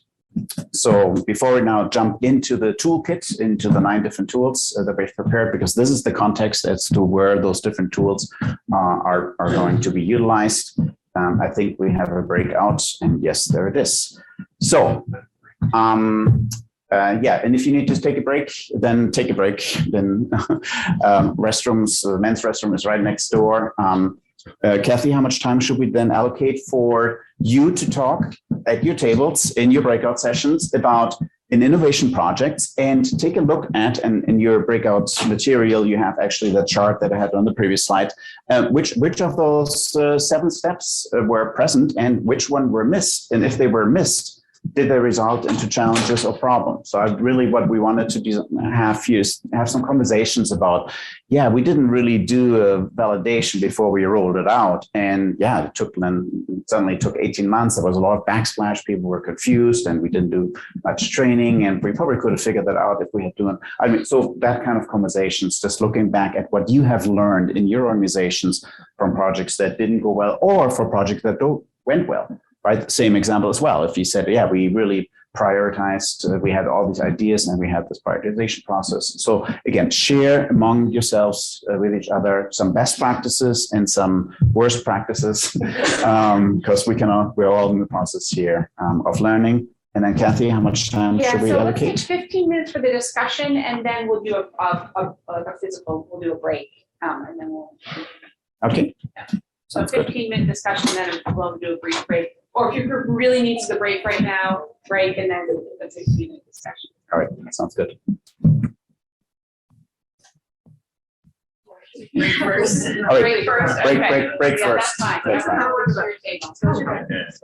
It is freezing. I'm sorry, we adjust the temperature 3 times. I appreciate it. No, but I'm like using the table time. We need more temperature. But it's not really, right? Because so much of what you just read. It was. It seems to be like a very small, very fast. I think that like Brett Miller, so that's what was your head is. It wasn't that big. Actually, not supposed to. So some of the stuff I can find out. Yeah. We had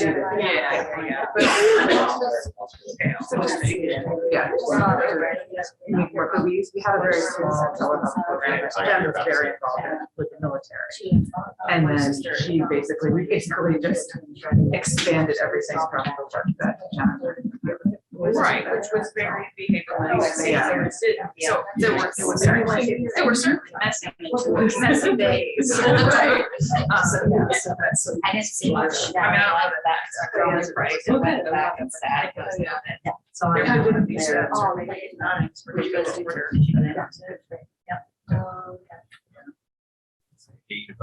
I think she about different projects. I implemented a kid, he talked about solution science and how important that is, and getting that to people. No, so they're just trying to decide. Different types of providers, and different types of programs. I think that's something that sometimes is difficult. Oh, really? Well, it says we don't know yet. They're going to sing the requirements. think a lot of people would rather just be very Because it's providers, you know, we have numerous specialties across our system. And, you know, so something that cardiology needs, you know, oncology may be different, and, you know, your nephrology may have to just come in. So it's like, you know, I think that your prescription factor together, there's a lot of keeping agendas, you know what I mean? So, like, we end up, we were talking about rolling out. And, the providers, or primary care providers, you're like, oh yeah, you know, it's fine, but it's also like, we should just get our appointments. So, our specialty care providers are like, no, we don't want to titles up and let patients get their appointments. Because, you know,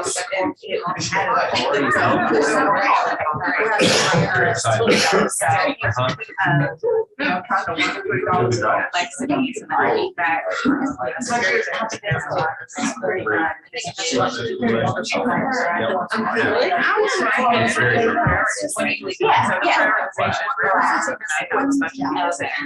This is a really one where everybody brings it up. Did you know that sometimes we'll have like a whole segment kind of left out like that? And then they kind of get the reputation of being like petulant or problematic. But it's like, oh, but you know what I was sitting at the table earlier about giving voice with their needs. That's our whole West Virginia market. Right. They're like the babysit children. Because like so much of because of provider licensing and reimbursement issues,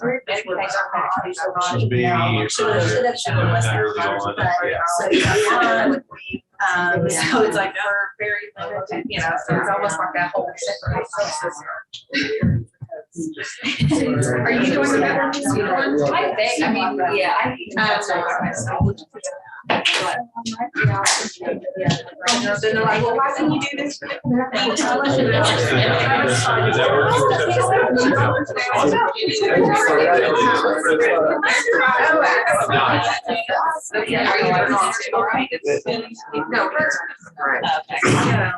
That's here is just. But yeah, there's something fun. Yeah, we got two. Oh, really? I haven't looked it up. What is it? Yes. Can't speak to anything. Yeah, actually.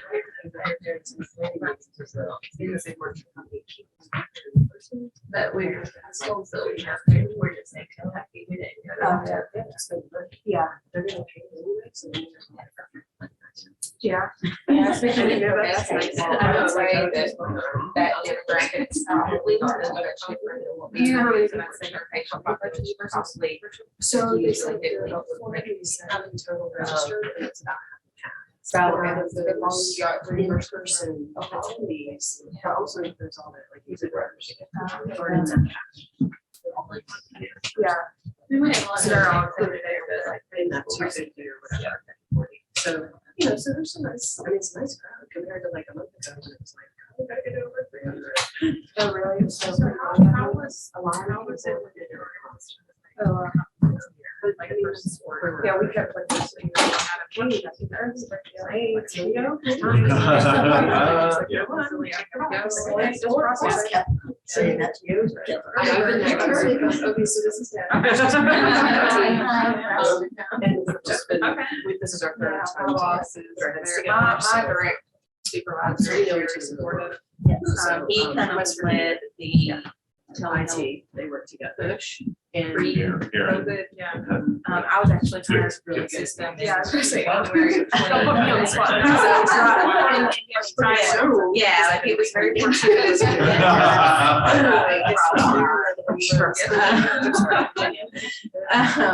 But luckily I'd been involved in telehealth in Kentucky for a couple of years prior. So you know, I didn't have some knowledge or experience. I was completely green. But yeah, it was a challenge. But yeah, he kind of led that hard part. We need to really expand our offerings because and so I find that I think he's a super supportive and his boss. But not only president, and then recently took over the system CEO solution. So like, and then she is very supportive. Specifically think about what we're doing. You know, knows that if we're going to do this, that tends to like, you know, we really have to put a bit of themselves the strategies. And not just, you know, video meetings, but, you know, remote concentrated, you know, for the asynchronous stuff, you know, some of the other paper. And it's the same. And we're 11 years into this, and we're still on the great solution. So like so you'll have systems, your athletics, like takes this back to your institute, to your organization, to your electronic form, and we like advise them on these are Mike's not what, you know, so we got what people are expecting to happen, you know, this is all, you know, we need to, we told the other kids school districts, these are the strategies that don't we'll just have to pay for it. And so my husband was saying, is like, telling me, was like, I can see stuff that you know, it is so it just urgent. And a solution that we probably should do this. What are you here have a solution for your? I don't. No, I like your website for Surely, you know, what cool ideas. You know, eventually that's where we're going, right? Yeah, we just trying to join with some ways to know. Are you? Well, right now, until it's going to. Okay. Yeah, they do this. Yeah, but if they're Great. smartphones, so. Based on your master's in. I got my master's in corporate studies communication. And I started with like a month before I got my master's. Oh, really? Yeah. Tons of time, Nashville, too. We're gonna reconvene at 10 of, so if you do need a break as well from your, physical breaks, feel free to take that. But we'll start, come back together at 10. You know, from my perspective, tools leadership tactics, they are high performing. The other thing I shared with Amanda was That's the this idea of like, I don't know if you're having your system big staff that it takes to do this, right? Yeah. And stop, you know, all of this, it takes a lot of not moving forward. That's one of the things that some folks who talk about stages of innovation. We're Right. I I do do know. You see them now. I feel like they have like just a little bit of Yeah. Yeah. Where's the staff? I don't Back know. out or keep going? To people who can make it to you. I don't know. People who not really So, you know, like. Yeah, the majority of organizations is proportional to its ability to say. Absolutely. Correct. Well, It takes a lot of yeah. These are all of our Trying to figure out my. Oh, I felt like you actually. I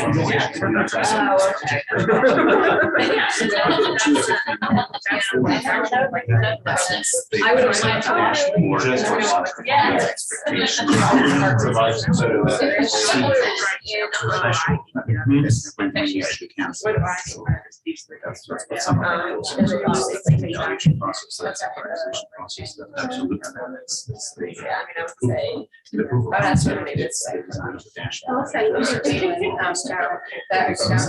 she came from where I work now, medicine. As a where the university. It was Holly Galligan. Yep. The other portion is which. She was based out of University of Kentucky, and she would come on site in her facilities so many days a month to do the things that she had. I think that with you know, hands on. procedures and whatnot that, I think their first, that those would do a lot of follow-up, you know, kind of pre-doing follow-up, so how do we make it work? So it's like, pretty much, when out the window, it's just like, how can we fund it, and just how this like, is great. Yeah. Absolutely, yeah, so I think, ideally, I agree with the fact that, you know, jump around, typically, but without, I think a lot of these were actually. Yeah, no, that's a great point. I think, like, I mean, again, I was around, it's not only for the, tell us, right, right, so. I feel like right now, I mean, I would imagine there's not, and it seems like some of those patients. Right. I mean, so I think when you start, we have an idea and then we would just like building the solution and then. Right. I mean, like, you know, very short, yeah. That's a right now, like, I mean, ideally, this is like you had mentioned earlier, I think try to design something before like trying to care in there, or about verifying, like just to have an idea of how those things are going to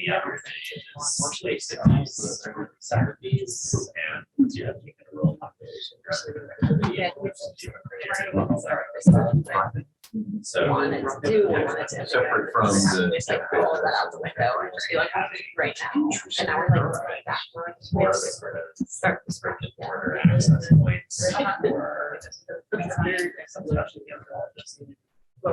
That's the way that our program was set up. I mean, typically, they still have to have labs drawn and blood work and other, they have other guys that, you know, can be. And I think that's.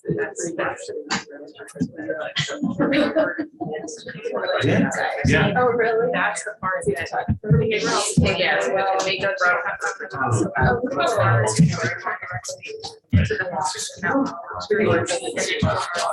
Yeah. It's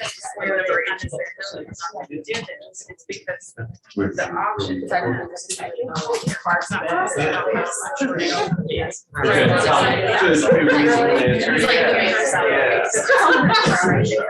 But most of the like I that's what. That's what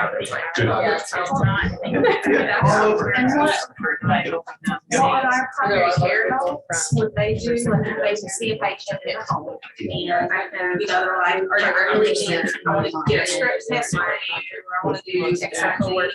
They would, I think we're in the patient would drive to your clinic. And they would do a exercise, or somebody would come out, they would take, they would do the test and you would take it to the car or whatever. It's just a, and they like this. Yes, that's what I would. You know, after they got the introduction. So that's kind of how we deal with situations. All right, so we're back live online and here in the room. Thanks for staying. Took a little bio break. So we've got about an hour to go, 10 minutes to go. So really want to dive into the big tools here, those innovation tools.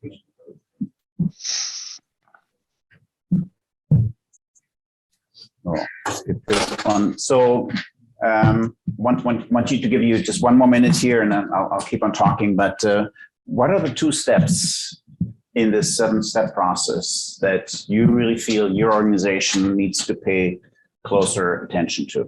Again, our design was that you had a conversation about which steps your organization was doing well or not doing well. And so what are the 2 things that you want to take away from here today of where you want to kind of double down a little bit on the prioritization phase or the validation phase, the verification phase, usually solutionization, that's pretty well thought out. The design of these things that happens, that's where a lot of the fun is, but those other steps. So just jot it down so you'll remember when you review your notes here after the conference.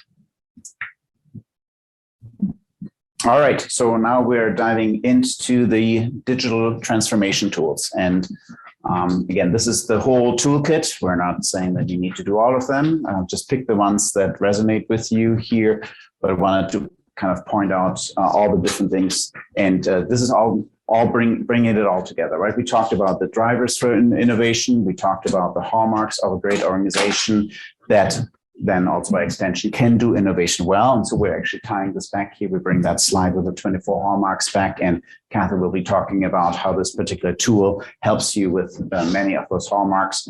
And then also you'll recognize some of those tools, how they're being applied to in the different phases of that 7-step process there. So the first one I'm going to talk about innovation funnel, feasibility verification, then using an agile approach as you're rolling out and designing and deploying. Project management we've talked about before, very key skill. Design thinking that can help with some innovation. We actually last year at the Matrix Virtual Summit, we had a session on Sunday afternoon on design thinking as well. Process design, how do you actually design a process? So if we have enough time, we'll be doing a peanut butter jelly sandwich process. So then we'll do a talk about change management, and then proof of concept validations. I already talked a lot about that, and then performance management. We run a little bit short on time here, but we didn't know how good the conversation goes, and we didn't want to just be too quiet. All right. Starting with the first tool, everything starts with some ideas, right? Oh, there's a critical problem. Oh, there's cool tech. Oh, it needs solution.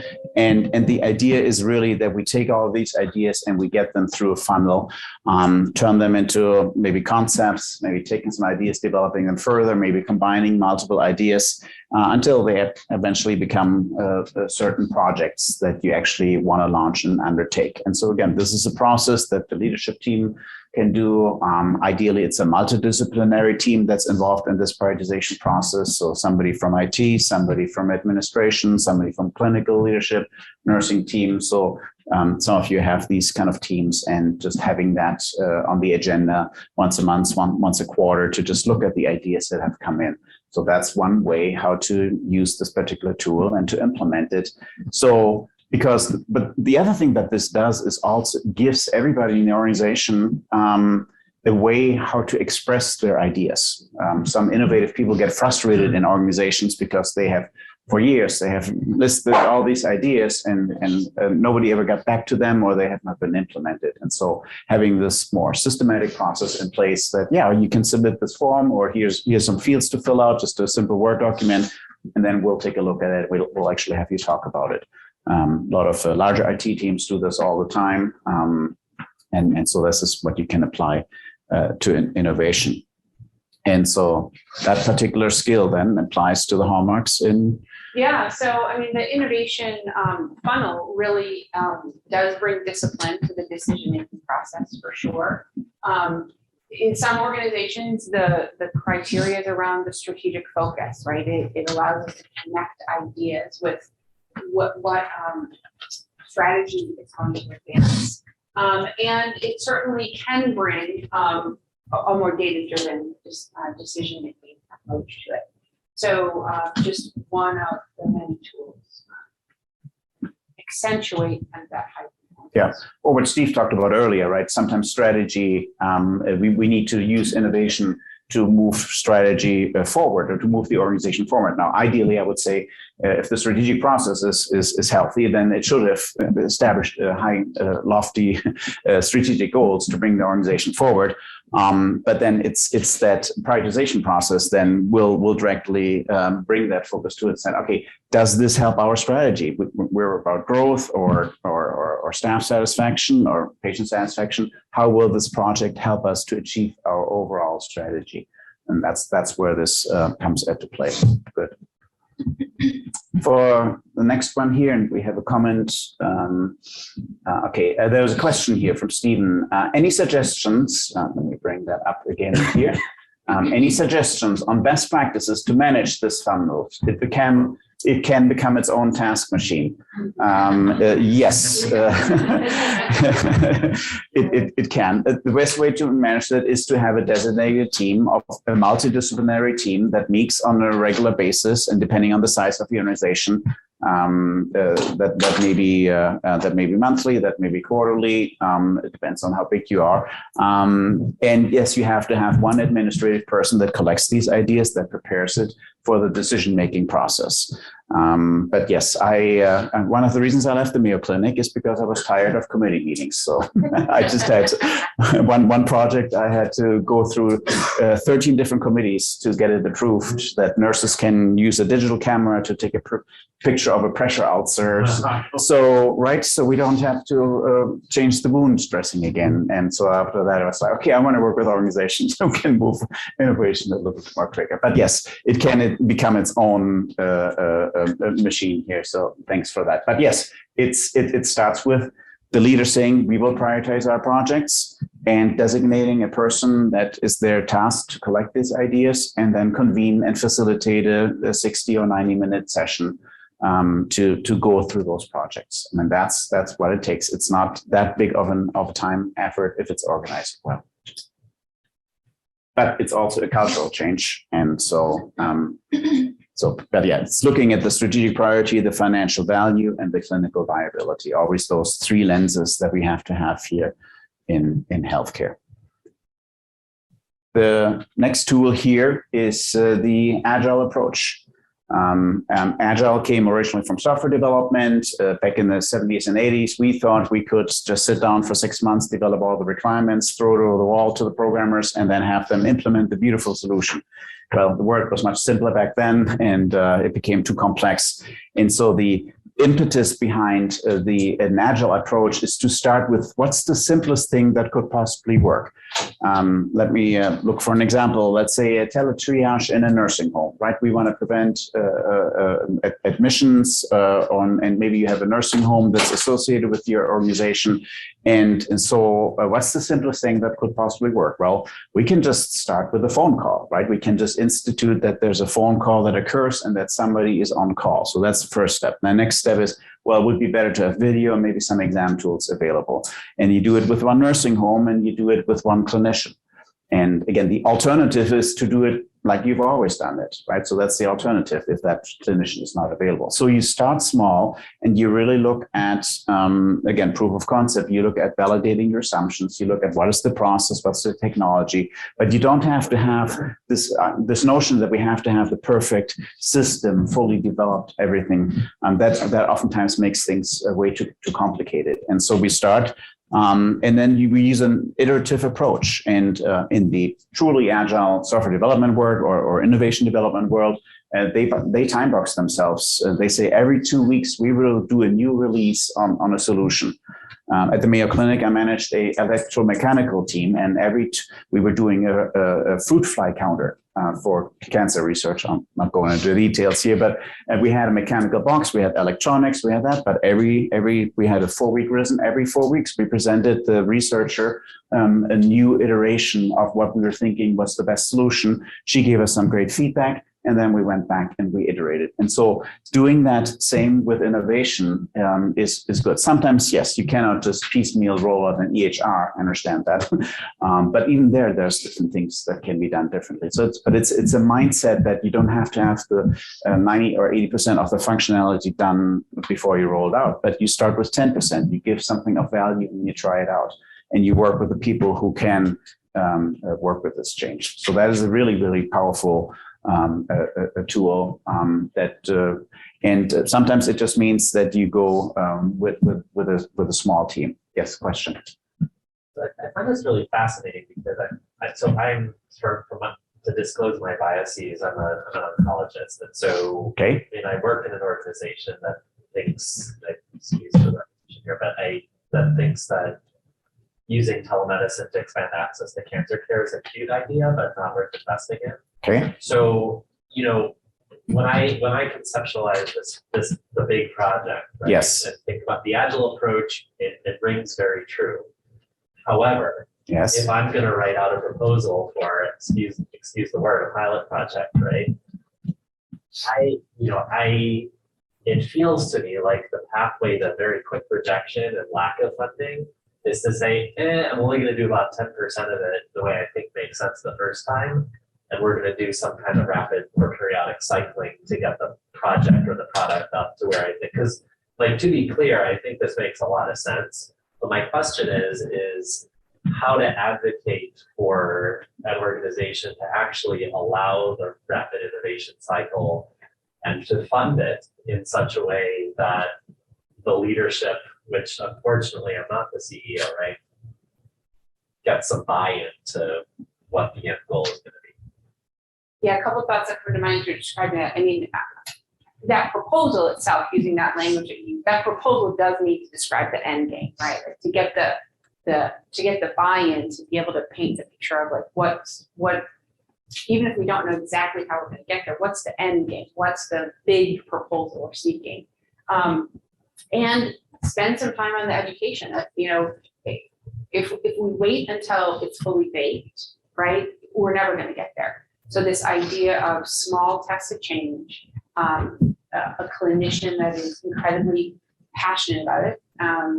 So you don't have to deal with the change resistant issues out of the gate, but you're going to prove the concept with clinician champions who are interested in making the change. So small tests of change, and building and showing those demonstrated results through the simplest thing that could possibly work. I mean, but you can't just describe the next step and get that proposal through. And you hit on a very big obstacle. If your leadership team, if your CEO is not bought into the concept of doing it in an agile fashion, then that's the first project you gotta undertake, is to educate them on how other health systems are using agile and small test of change approaches to test out innovation. So you gotta appeal to the herd mentality, to the peer pressure, and you just gotta do that political sales campaign first of convincing them that that is the right approach. Mayo had for 20 years now Center for Innovation, right? And so they have this little think tank. It's a little bit in an ivory tower, but that's what they did, is they tried things out. They had a mock-up of an exam room and tried to redesign it and then reinvent it. But there was a mindset change, and there was a paper that was published that was just mind-boggling, but it makes sense. It takes on average 17 years for 50% of clinicians to follow a new clinical protocol that was proven in a landmark clinical trial. 17 years on average. So healthcare is incredibly conservative. And also, I have to say, rightfully so, right? We have clinicians in the audience here. So I understand the challenges of you can't just willy-nilly try a new thing because you're dealing with patients' lives. You're dealing with their health. You're making wrong recommendations, wrong decision, that the impacts are fatal or detrimental or harmful. And so that is a big challenge. But a lot of these things, and that has now translated into this risk-averse nature. And so the challenge is, how do you design it in a way that is still addressing the risk aversity or risk averseness, and just making sure that it can be done safe in the right environment. But as Kathy said, it's the end goal. But the first sale is on just opening the door with examples of other organizations that are doing innovative things. And especially in cancer research, there's a lot of innovation going out, and a lot of other people, institutions that are independent, maybe of an academic medical center, are doing some really innovative things. And it's just saying that is the new normal. But very, very good point. And very challenging. Yes, sounds like a cute and good idea, until you have to convince some people. So very, very fair point. Thank you for that contribution. And so here's a process for you. Again, a lot of these tools are available then in the PDF and the handout. You set an achievable scope. You build on previous versions, right? That's the iterative nature of it. You then realize the design. So oncology, let's take that example. I think I heard, let's use telehealth visits for oncology. Is that kind of your scope? Okay, yeah. So so what's the simplest thing that could possibly work? Is like, okay, we start with one oncology. We start with a patient population that we have already established relationship with, and we just start offering up to them if they want to do telehealth and telemedicine. I always say that 100% telemedicine means the patient wants it, the patient has the technical capabilities, and it's clinically appropriate to do it over telemedicine. And so if those criteria apply, then we offer the patient, and then afterwards we ask what was your satisfaction. And then I always ask the question, was this telemedicine visit as good as an in-person visit? Was it clinically as good? And then you collect the data and then you go back and say, okay, we now demonstrated on the small change that this is what it is. And then you think about, okay, but what are the long-term implications if we do it on a bigger scale? We can expand our geographic reach. We have more follow-through in the care protocol. We have more care coordination. We can now bring in an endocrinologist. We can bring in somebody else that is related to that. So there's some opportunities and some value statements. And then you test it, right? You do that test, validate against the requirement, and then you give it to the user, review it, and then you launch it again. So it's a simple process. You take one scope out, and it could be every 2 weeks, could be every 2 months. So you have to adopt it here to your organization. But that basically is what's kind of depicted there in this graphic of the plan, the design, developed, deploy, review, and then launch. And sometimes you need to do multiple iterations before you can launch. But it's that discipline of not trying to do everything at once and just really focusing on what's most valuable. The fourth tool here is then project management. At some point in time, I was a certified project management professional, or PMP, or also affectionately known as PIMP. So pimping my own projects. It was funny when I got the certification, my manager really went all out and bought all kinds of bling, and then so we were actually, 3 of us were getting the certifications. It was hanging bling over us. And so, okay, you're no.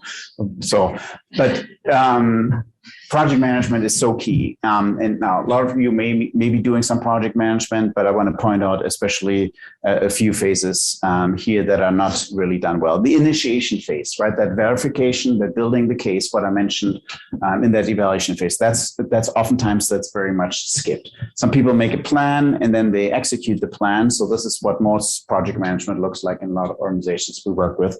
But what people don't do is management and control. Measurement and control during the execution phase. We're working with some leaders who are just happy to launch new projects, but then once they're launched, they're basically that was good enough, right? And there's no closure phase, and that's the other thing is that closure phase is really, really, really key. And if you just make one change in your organizations, is just the ability to close out projects, or as we also talked here at the table here at the end of the last breakout, is the ability to actually kill a project if it's not going well. And that happens in that control phase. Good. So let's, plans are useless, but planning is essential. And so I've often built project plans and then I didn't really reference them during the execution of the project, but the process of getting all these people involved in the planning stage was just very, very valuable. So project management is really, from my perspective, it's a communication tool to let people know what's going on, who's involved, who needs to do what, and really synchronizing that work. Okay, you got to do this first so that we can do the next part. And so just thinking that through is for me one of the most valuable aspects of project management. And then again, you can use agile project management here. There is a lot of aspect of project management beyond just the simple schedule. When we think of a project plan, right, you think of, okay, in June, we're going to do this. In July, we're going to do that. Right? That's the Gantt chart. That's the time management plan.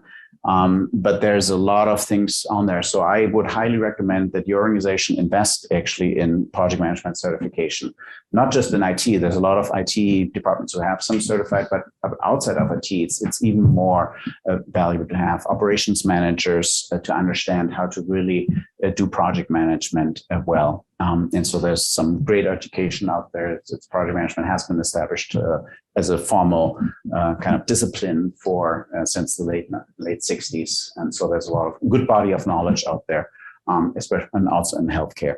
But yeah, it's all these different things that need to be managed and need to be taken care of. And so as I said, yeah, I just wanted to kind of whet your appetite. But that's typically what we think about a project plan, right? This what's known as a Gantt chart that just displays the timeline and the different activities that are occurring. There are as I mentioned in the first chart, 5 phases to project management. The initiation phase, again, if you do now the intake process and the prioritization process, you basically have your initiation already done, because once you prioritize and select a project to undertake, you say, okay, we want to do telehealth and oncology. The value proposition is already there. Then the planning is like, okay, which telehealth platform are you going to use? Which clinicians are going to be involved? How would you let the patients know? And how we will measure success, right? So 4 different areas. And then we execute, we implement it, maybe do it in an agile fashion, and then do controlling. And then the valuable phase after each and every project, whether it was successful or whether it failed, is to actually write down the lessons learned and really document what are the different aspects, the different insights that you've gained. Good. So we went through these 4 tools. What we'd like you to do now is again at your breakout tables for let's say about 10 minutes to just talk a little bit deeper. It's like which of those 4 tools resonate with you that you may be already doing, or which of the ones that you think you should be investing some time and resources into it. So maybe we'll do 7 minutes so that we make sure we get you out of here on time. Yeah. All right. Trevor, you can take wonderful. So got the breakout rooms. Great.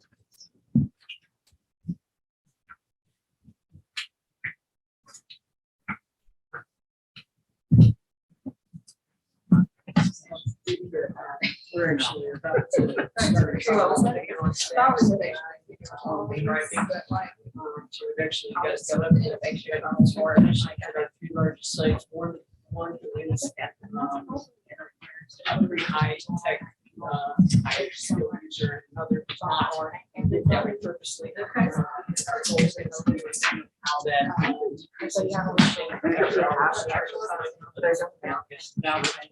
it's hard to make it feeling. I think I would like to actually more intentional and less like. Okay, we tried this and it didn't work. Let's Let's go back and beat this. Finger in the dam. Yeah. It's not really. Because I don't think that's the way super is that we do it differently. And I think it was that initial lesson like an iPad or an iPhone. Just start and the putting that expectation is kind of a different. So then they just kind of do so that people were expecting and not start like right. You've got phase 1, phase 2, and yeah. Yeah, but like we have somebody that monitor it. It just became weird. Having designated for something. Eventually, decision.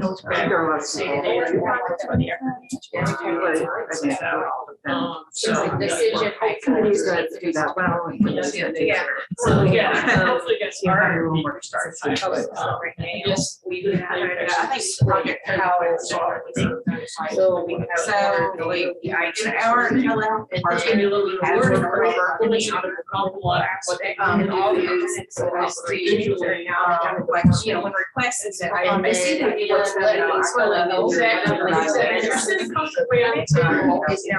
which is going to sound weird. Right, and actually they said that's the first kind of trouble initially is like the starter track. So exactly. So I mean, you know, like you know, like you're doing a great job of finding you know, and accelerate that. We need to secure all that now. I feel like different areas we have different projects. That's we don't really do all that tech stuff. It's going to be a little bit slower. It's almost like in stage 7. Hopefully they'll start with service. You know, I think running, focus more functional. Right. Once we get it up and running, we're not. We're party of three. Sorry. So that's kind of the agile right. Right. Design that. So our we call our that's the overarching number. And then we have to get to work. I know it's provider to practice several years ago. Then we have our connected care clinic visits, which is, clinic. And then we have, which is our This was like literally another person. So really are anywhere, any. We actually utilize, we actually do Whenever they build them out. So the scribes are based at our flagship hospital. The only thing that. Or some of them. So they're in. Oh, yeah, they're internal scribes. There are a lot of. Yes, and there's a project. So then we kind of have exactly in oncology, there's like a few ones. Actually, I went to one year. One year in life person. Yeah, I feel like, Use the. get a language in every place. Well, that's All of those things. So where's the physician? Where are they gonna use this dialing machine? Where's the patient gonna be physically? Not how, going back to like a clinic. Or going back to. Yeah, a lot of them are at home now, if not, it's in the hospital, in our hospital. Yeah. So it's like, The I providers get that the utilize request. these scribes, just we organize it. Priority scoring. Generally, Scores time out. and they just, We're up there.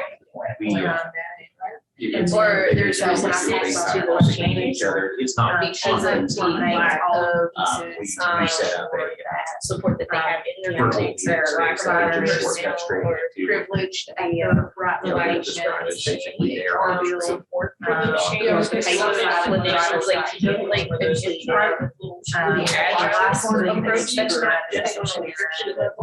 all of those are That's pretty much how it's run. Well, then everybody knows what they're willing to do, right? So you're gonna make it To actually have. changes, and then it was steps, like that would be that work, so we need a very. But just size, but you just right. Point blank, You just said we wanted to work, so a lot of programs programs are starting from one end, and then you go directly to the end with what they want to do. And so bringing forth different changes, I was like, we don't have time to do this. Like, so it's in their mind, like getting the clinician, there's not seeing the benefits of how, like, these changes will benefit them in the long run. Yeah, it may take a little bit more feedback. Yes. And, we do feedback. We have a clinician, and yeah, we'll get there, but it's gonna take, steps.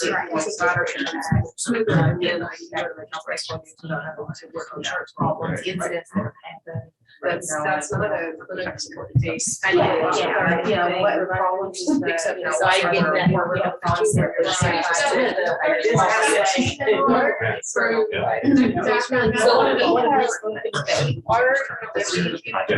But you're also there. You are adulting. Like all of the projects that we had, and then we roughly had 16 sites. External. Our partnerships like down south, we were doing down south. No, they're not adjacent, so they're, how they reach, like, we're she's thinking that, we require areas does not really have sales locations. Related to the printed out. So we have about 69 different. All right, I think we're back live again here. Thank you very much. Hope you had a good conversation here about those 4 different tools. And any insights? Which of those 4 tools stood really out as where you could see the most value of integrating that or beefing up? Yes. So we practice active project management within our telehealth department. Great. But one of the things that I think we really need to focus on and improve, and we've been trying to actively do that over the last few months, is kind of those last couple of steps, once, because at this point, it's like we get a telehealth service line up and running, and working, it's functional, everybody has the access to do what they need to do. But we then just kind of hand it off to the operations team and we're like, Right. hey, here you go. And then we're done. We're really trying to focus on, improving the quality improvement, evaluation, kind of post live optimization Great. stuff, because right now we don't really have a lot of processes in place to make sure that, things are as streamlined as they need to be, and, that we've really, made the workflows as efficient as they could be, and, that kind of stuff. So. Okay, no, that's a very good point. And that's actually the ninth tool is performance management. So one of the things to do with the telehealth initiative or any digital transformation is to actually establish a dashboard, right? As part of the project is to a performance dashboard to establish some indicators, some key performance indicators that say this is how the service is going. But you got to, as the initiation team or as a launch team, you got to set this up, and then you got to train the operations, the clinical team people or whoever is managing that, how to maintain that and how to use it, right? But it's but usually, these teams don't. The clinical departments or anybody else doesn't have the capabilities or the skills to set up their own performance dashboard, and that's why that is not happening. So this has to be part of the scope of the project, is to actually establish a performance dashboard. If you do the proof of concept design where you validate the assumptions, a lot of the metrics that you're collecting during the proof of concept phase will actually then make it, a subset of them will make it into the actual dashboard for post deployment ongoing performance management. And so that's how this ties together. So so it's so you do in project management, and then what to add to that is kind of establishing some way to measure performance post deployment. Very good. Yes. I'm sorry, this is a little bit off topic, but I feel like I need to say this. The jokes about pimps and bling, I actually got really sat really uncomfortably with me, and it felt like I felt racially insensitive, and it felt. I apologize for that. Yes. So thank you for that comment, and I take it to heart. So you're right. It was not appropriate to make the reference. I can make the reference with some friends, but you're right. It's not. And I did not prepare for that. It came spontaneously to me, and so I apologize if that offended you or anybody else in the room. So and thank you for calling that out. I think that's nice. So thank you very much for that feedback.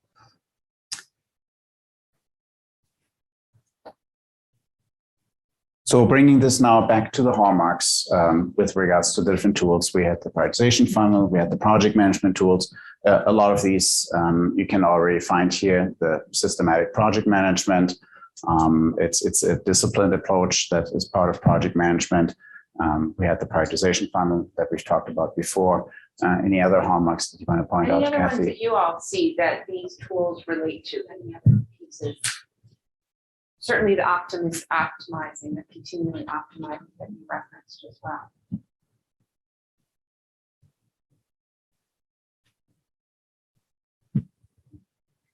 I think to your point, right, I think you're pointing out that, right, moving more into assessing the quality of an organization and just measuring quality, or that kind of fact-based management, measuring the performance. Yes. Let's talk a little bit about trying to find a way to make the agility proactive rather than reactive, in the sense of setting up the processes for identifying the next move in the cycle ahead of time if possible. Yes. Recognizing there are going to be things that are unexpected, at least trying to set up, like you said, the domains that are going to be repeatedly assessed. But I'm not That's I great. think that's in the discipline somewhere. Yeah, the discipline and the proactive. Love that connection. Yeah. All right. So moving into the next set of tools then here. I only have one slide on this design thinking. Again, if you have access to the Matrix 2019 conference, which I think is available because it was virtual and online, there's some good sessions out there. But it's basically looking at designing a process from the user's perspective, really putting yourselves into the shoes of the patient or of the physician and seeing what is their experience like. Oftentimes we get so enamored with the technology and the features and the tool set And so the user-centered design or design thinking is really focused on where I often start with is, for example, we're working with an organization who's not doing much telehealth right now. And we're looking at, well, how are you currently rooming your patients? How are you currently scheduling your patients? Well, we're just studying what's currently happening. And then we say, okay, so if we design this for telehealth, this is what this could look like. So that is really a focus on that design thinking. It requires that you sometimes think outside the box, that you take a look at different ways of doing things, giving patients different access to telehealth. And really at its core here, it's the first step is that you've got to empathize with the journeys that users will go through.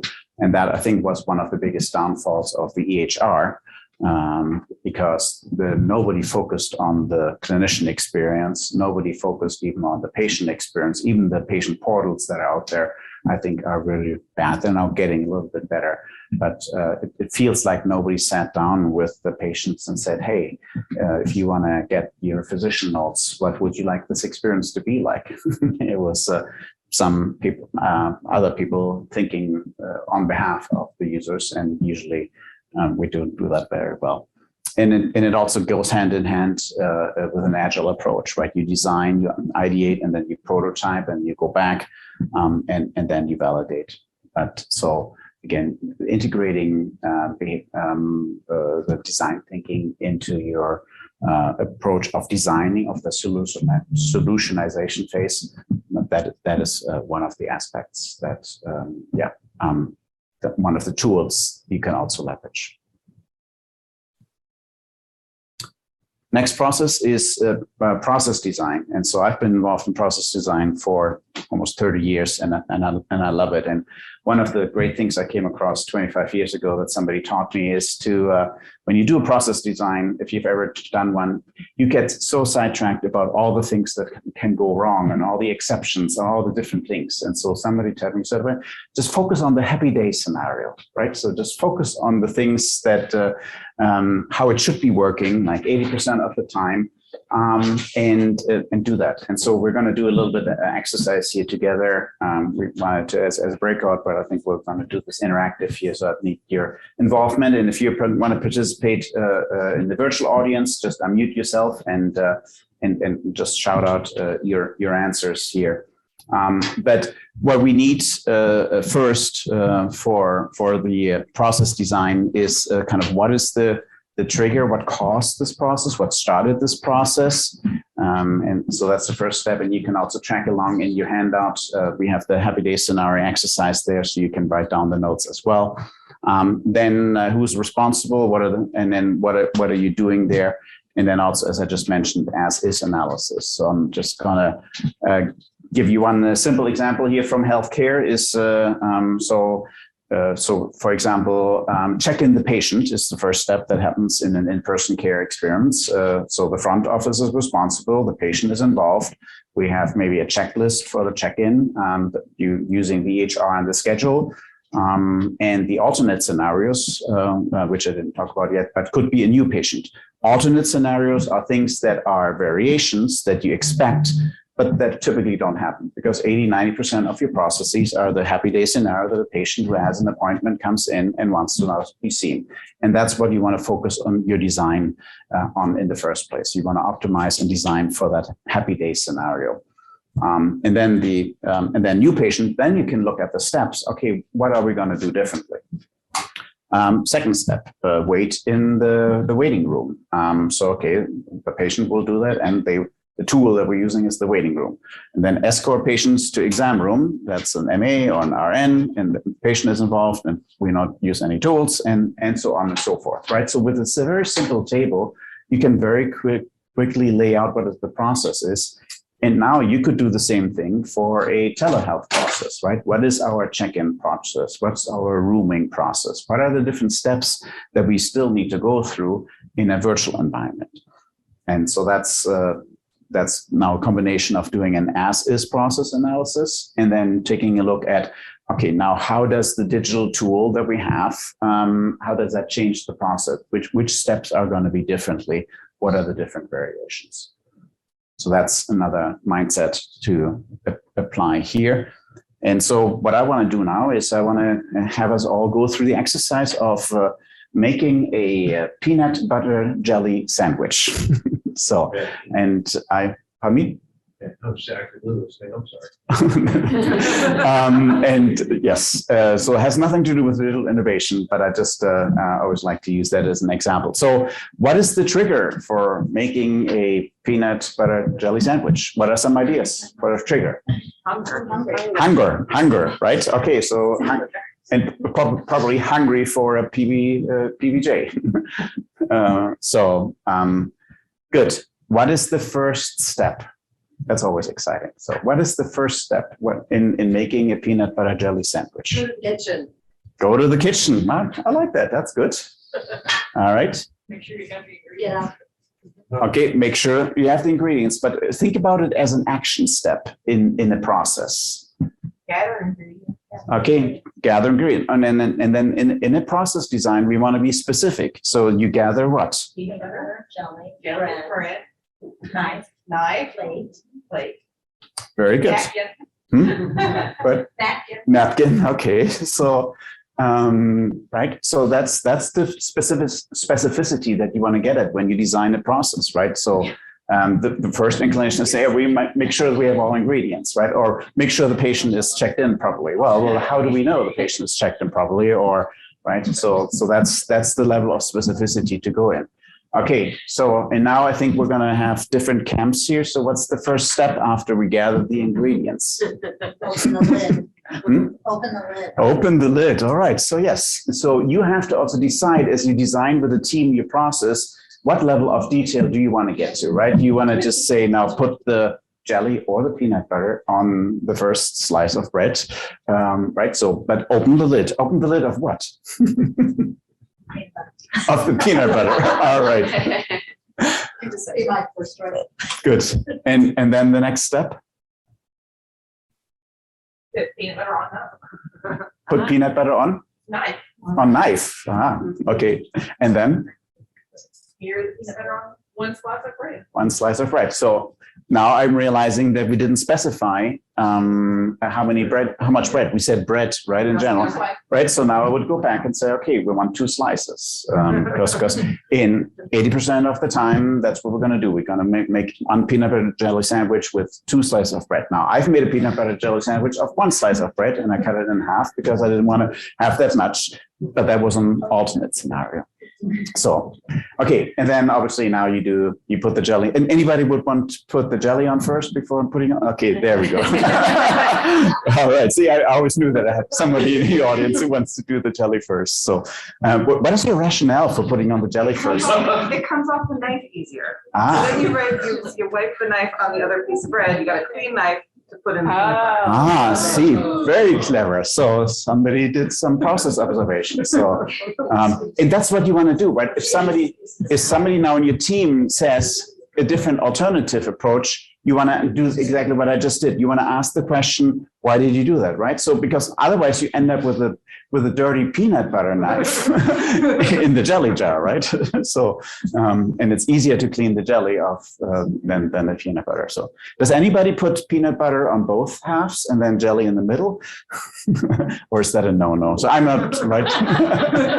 I'm not that, we don't have peanut butter jelly sandwiches in Germany, so we have bratwurst. Should have done that scenario. But that's so easy, it's just put on a grill, wait until it sprinkles. So good. So that's kind of the happy day scenario, right? You want, and then you want to bring it all the way home, right? You want to then wash the knife or put it in the dishwasher and put it away, and maybe use the napkin to wipe your finger, maybe use the napkin to wipe your knife, right? So there's all these different things. And so very quickly with a multidisciplinary team, you can identify a good habitation process. It's actually it's fun to do. It's easy to do. You can have somebody live scribe and present it on the screen, so you can have it written up. But the clarity that brings when everybody in the room understands of what are the actual steps involved, you can then leverage that for training. You can leverage that for new employee orientation. You can and then you can leverage it systematically, which we're going to do now, on each and every step. So each and every step, what are the expected alternate scenarios, that things that we want to be prepared for and want to lay out what can happen? Any ideas? The cupboard is empty. Yeah. Okay. So we don't have peanut butter. We don't have jelly. Or we have one, but not the other. Okay. So are there any substitutes allowed for jelly? Honey, maybe? Honey. Jam, right? Jam versus jelly versus, yeah. I prefer pancakes here. Yeah. Missing an ingredient. You also described that you only want a half a sandwich. That's Yeah. Make a half a sandwich. All your Yeah. dishes are dirty, so you can't get a plate. Dishes are dirty, can't get it. The kitchen is a mess. I can't get into the kitchen. The kid wants the crust off. Yes. Oh, yeah. I remember that face. I remember that face. Kids. So, yeah, if you're making a peanut butter jelly sandwich for your kids, right, they may want the crust off. So those were alternate scenario. And now what you can do if you have a 12-step process, you can say, well, if in step 3 we're missing an ingredient, we can look for substitutes, or we need to wait until we have it purchased, or put it on the shopping list. Maybe it would be the first thing to do then. So those are some exception scenarios. Are things that you kind of potentially see, like the Wi-Fi is down, right? Or technology is broken, or I don't know, you open the jar and the peanut butter is moldy, right? So or the jelly rather, I think is the more common scenario. And so those are on the alternate and exception scenarios. You can just simply brainstorm some ideas and again get prepared for what to do. So this is how, in everything that we do with digital transformation has a process associated with it. Whether we're trying to integrate data from health apps into the EHR, and then there's a step where this data is being presented to physicians, or we're doing remote patient monitoring, or whatever technology we're using. Ultimately, it will always affect one of our processes in the care delivery or in the diagnosis. And so really looking at what impact does this digital transformation, digital innovation have on our process that's the purpose of this exercise. That's the purpose of using this tool of process design. Good. And then I need to use this one here. All right. So, now we're moving into the next topic here that a lot of people have hinted at. So, do you want to avoid confusion, reluctance, resistance, frustration, cynicism, antipathy, irritability, trepidation, resentment, backstepping, badmouthing, backsliding? Then we have prescription strength OCM for you, organizational change management. So change management is really one of the key tools in being successful in leading digital transformation, because our normal human behavior is to be resistant to change. We don't want to look stupid. We don't want to make mistakes. Also, we don't want to harm patients. And so, it's one of the biggest failures in innovation adoption is not managing the change. And oftentimes what looks like a technology problem or even a training problem is ultimately a lack of conscious change management. Resistance to change is part of human survival, right? We wouldn't have survived that long if we had not been always a little bit wary of change, because change in 1,000 years ago would have been very scary.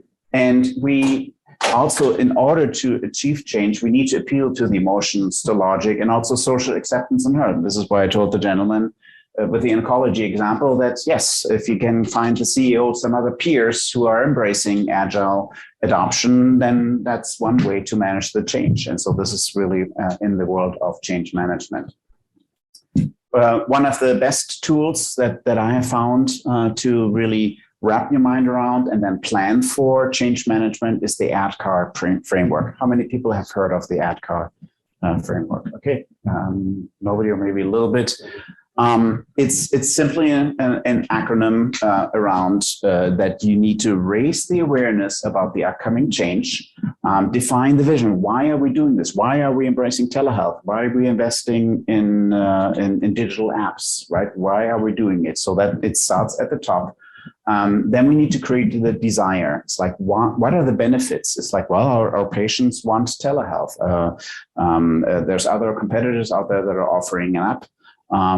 We have demonstrated that in a lot of cases, telehealth can be done very, very well. It's not a one size fits all. For some patients, it's not appropriate clinically or not technologically. They don't have the digital literacy, but it's something that is here to stay. You got to supply the knowledge, right? What is so that means training, that also goes into knowledge and ability go hand in hand. Okay, here's where you find the tool. Here's how you direct the patient to schedule a telehealth visit. So that ability to for people to practice also. Here, let's practice a telemedicine visit. Let's practice looking into the camera.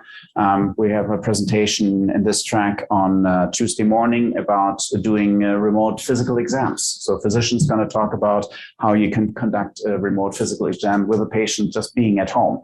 No MA present, no exam tools, but there's a lot of things that fall into the realm of a physical exam that as a clinician you can do, and you can do in partnership with the patient. Now, is it as good as in person? No, but it's better than the alternative of not seeing the patient at all. So training people on how to have good website manners, as it's sometimes called, and just giving them the ability. Because all this leads up is to the confidence, right? If clinicians are not confident in using the technology, or any of us, then so my mom still has this perception that she's not good with technology, yet she manages everything. She has an Excel spreadsheet and she jumps on Zoom call and she does all this technology. She said, well, I'm not good at this technology. So she always thinks that she always stops herself. So lack of ability is one of those things. And then supplying reinforcement, that accountability, that dashboard, the performance dashboard. So the ability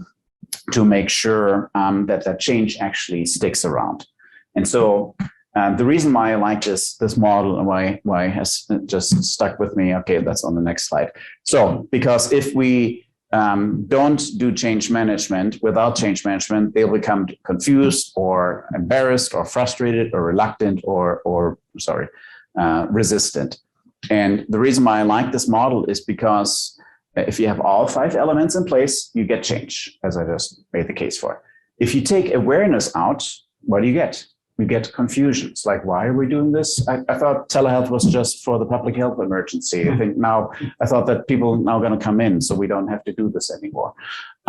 If they don't have the desire, then they will flat out resist. It's like, no, I don't want to learn this. I don't want to do this. Right? If you don't instill the desire. If they don't have the knowledge, then they're reluctant. It's like, I don't want to make a mistake. I don't want to screw something up. I don't want to look stupid. And then if they've never had really good training, then they become frustrated, right? So they do it and then it doesn't work and they don't know who to call. And then they just, okay, that's why a lot of clinicians switched over from video telemedicine to telephonic telemedicine. In the early weeks of the pandemic, because people said, here's a webcam and a Zoom license, go do telehealth. And they're like on the camera and the patient's video is up showing the ceiling and people in the witness protection program. And it's like, and I don't want to look at your nostrils. So please can you pick the phone up and I'll put it on the table and look. So it's just like, there's just so many different things that were not done. And it's very hard to, as a clinician, to create that same connection with the patient that you had in the exam room. So people felt like a fish out of water. And then, they become frustrated and then they use what they were comfortable with, which is talking on the phone. But nobody trained them on using the video. And then if you don't have reinforcement, then you have backsliding. Talk to kind of the designated telehealth coordinator, or an operations manager in an FQHC, and I said, well, how many telehealth visits are you doing telephonic and in video? She said, I don't know, but let me pull up the data. She said, oh my God, only 3% of our telemedicine visits are over video. And right, so nobody had looked at that dashboard. Nobody had looked at that performance. Nobody had asked that question. Everybody was assuming it was going on, but yeah, you know what we say. Where were their billing people? Where were the billing people, and then where's the documentation, and where do you actually document that it's video and versus telephonic, and who documented actually where the patient was located? So you were doing it not across state lines, right? And then, Well, but then when it comes to billing, you build a different code. well, during the PHE, a lot of times telephonic was an acceptable modality as well for a lot of the payers. So you could do telemedicine or video. Now there's separate billing codes for telephonic only systems, but during the PHE, telephonic was permissible for a time being. But I think it's being turned off now, or has been turned off. It still is. Again, it varies by state, the payer by payer. And also, I think there's some states are moving to reimbursing for telephonic mental health, but not telephonic primary care, which again, from my non-clinician perspective, makes sense. But yeah, so that's where this is going. So this is one of the change management models that are like the other one that I've used. Again, it's all in the mindset when you're trying to plan out this project and you're looking at the deployment. And that's this really great book called Switch. That's by Chip and Dan Heath, published about 20 years ago. They collected just a plethora of stories from around the world, and it's a really, really great read. And they came up with this metaphor saying, okay, when you want to implement a change, you got to apply to the rational mind. So you got to provide the logical reasons. You got to appeal to the emotions, right? That's where that desire comes in from the ADKA model. And you got to also create the environment, right? You got to give them training, give them good tools. You got to give them also that others are doing it, right? That's what I recommended there. It's like it's like appealing to the emotional mind, but also saying other organizations are doing this as well. And so that's where this comes into play. And so here's the detail on that. And again, it's taken directly from the book. It's a great read and a great exercise in just wrapping your mind around change management. But to appeal to the rational mind, you want to find the bright spots. You want to find successes. Where are people doing it? That's actually the impetus behind doing a proof of concept, is that you demonstrate with a few clinicians or a few patients that this actually works. You have demonstrated in your organization that this works. And now that becomes a bright spot that you can point to, and then you can roll it out to the larger organizations. You want to make it very prescriptive. So you want to have a process design, and you want to give them that vision that we talked about, creating that awareness. So the CEO creates the vision, the clinical process design create the processes, and then you do a proof of concept, and then you share it with the organization. And that is the first great step to making sure that the larger rollout of your solution is successful. Then you find the feeling, the meaning and value. Why are we doing it? Well, I still remember the story of a patient when we did telehealth, where she said, I got the she told her clinician who had moved practices from a rural town to the larger city. She said, I sold my cell phone that my grandson gave me so I could put gas into the tank and drive to see you. She said, wow, just wait a few months, we will have telehealth in your town, right? So it's so these kind of stories where it made a true difference to offer them telehealth and telemedicine, that they could be seen, or the single parent, right, who is juggling two jobs and trying to get the access to the care that they need. That is the other stories that you can find, just to find the feeling and the meaning. It's not just about telehealth and technology or reimbursement. It's really impacting patient lives. And then growing your people, starting them easy, train them on it, give them and start small, shrink the change, right? We are much more adaptive to change if it's a small step that we can take. It's like, right? So And then you want to shape the path. You want to tweak the environment, the workflow. A lot of conversation happening about how do we actually manage the workflows in a hybrid environment, right? Do we do, right? Because it can be very disorienting or disruptive if we do a hybrid care delivery. Having that leadership support, having that leadership accountability, that dashboard, and then rally the herd, promote it, right? Saying, hey, oncology is doing telehealth now, so rheumatology can now do it too. Right, so you can create that competitive element as well. Good. So again, a great read. And so I'd like you. Let's look at the time. I think we'll skip this. Okay, we'll skip this in the interest of time. Thank you. So yes, so jot down some notes here on your action sheets, but still, what stuck out from you from those two models of change management? I thought we had an action on that. No, I did not. Okay, so yeah, if you want to take some notes, just on that, maybe on that sheet with the 1, 2, 3 there on the back page of the yellow page. So good. And okay, where are we at? We're 10 minutes. Okay. Yeah. So proof of concept, I've talked a lot about, and you can review that in the slides here. Again, it starts small. Validate your assumptions. That is really the key mindset. How do you validate? How do you become aware of your assumptions? And then what metrics do you need to collect to validate it and do it on a small scale? And then you can leverage again. So that's the assumptions, proof of concept design, and then you use the management. Proof of concept is not a pilot, right? It's not you just started for 3 months or 100 patients. It's really, you're done when you have validated your assumptions. And also use that proof of concept phase to tweak your processes, your technology, your configuration, your training, and you do it on a small scale. And that's the confidence. All critical assumptions have been validated and all the workflows are well-defined and the technology is reliable. And those are generic principles that apply to any digital transformation, whether it's telehealth or something else. And then tool number 9 here is performance management. And I've talked about a little bit of that based on that contribution, that comment earlier. It's as part of the project closure, really identify, well, how do we continuously manage the performance of this new innovation that we now put out there?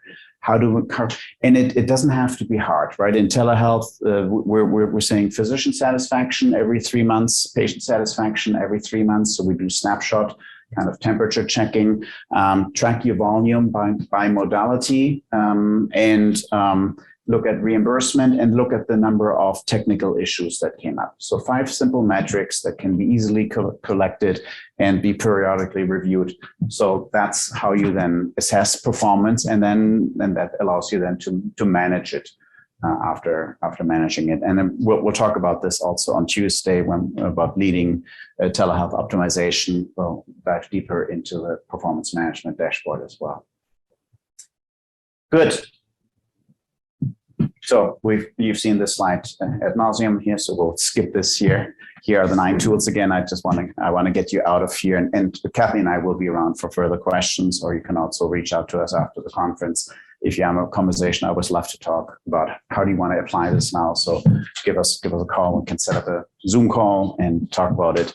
But before we launch talk about in 3 or 4 slides how to apply this to organizations, what are, well, actually, we'll skip this one. So I think you've done that. So let's say leading transformation at your organization. Let's move into that slide.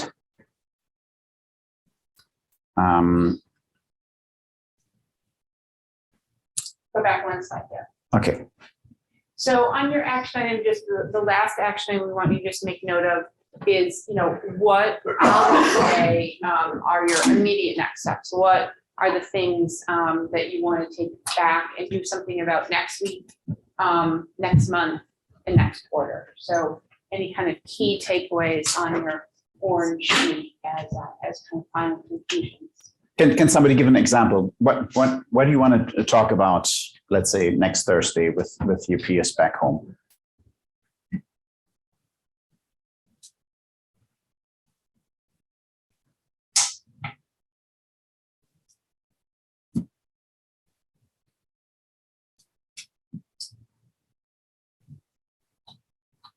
Anybody want to offer something? Yes. Yeah, I think what I want to do with my team is to do a little bit of look back and say, you know, without really meaning to, here's an innovation that we did, here's a change we made, and we followed these steps. We didn't Right. say, okay, what's the next step and what's the one after that, but we did do these steps. Right. So let's give ourselves some credit for doing a pretty good job of this. And now that we've done a little bit of praise, now let's talk about how to lay this framework over top of it and see how maybe we could have done it better, or did we Very skip good. any steps? And what were the implications of that? And Very good. but analyze our own peanut butter and jelly Mhm. in our practice and the things that we've done together, so that it's like a learning way for like the next thing that comes along. Yeah, love that approach. Yes. So again, didn't want to create the impression that I don't think that anybody's doing a lot of those tools already. Just recognizing where you already have that excellence in place, and maybe now you can put a label on it. But you also, what you'll find is variation across the projects depending on who is involved in which project. And so, again, looking for that bright spots for the excellence in your own organizations or what has worked in the past, and then that is a much easier change to be more disciplined about leading innovation. So very good point. Good. So with that, I recommend that we recommend that you schedule an hour with your team and just go back, maybe share some of the slides that were there, some insights or that exercise. Let's take a look at where we have done well and why that worked, and so that we can consciously make sure that we do this next time we look at an innovation, and then look for imminent opportunities where you can apply it. As you know from learning, if you don't apply it, you lose it. If you don't use it, you lose it. And so with that, we wish you all very well and good luck with innovating and applying digital transformation in your organization. So thank you very much.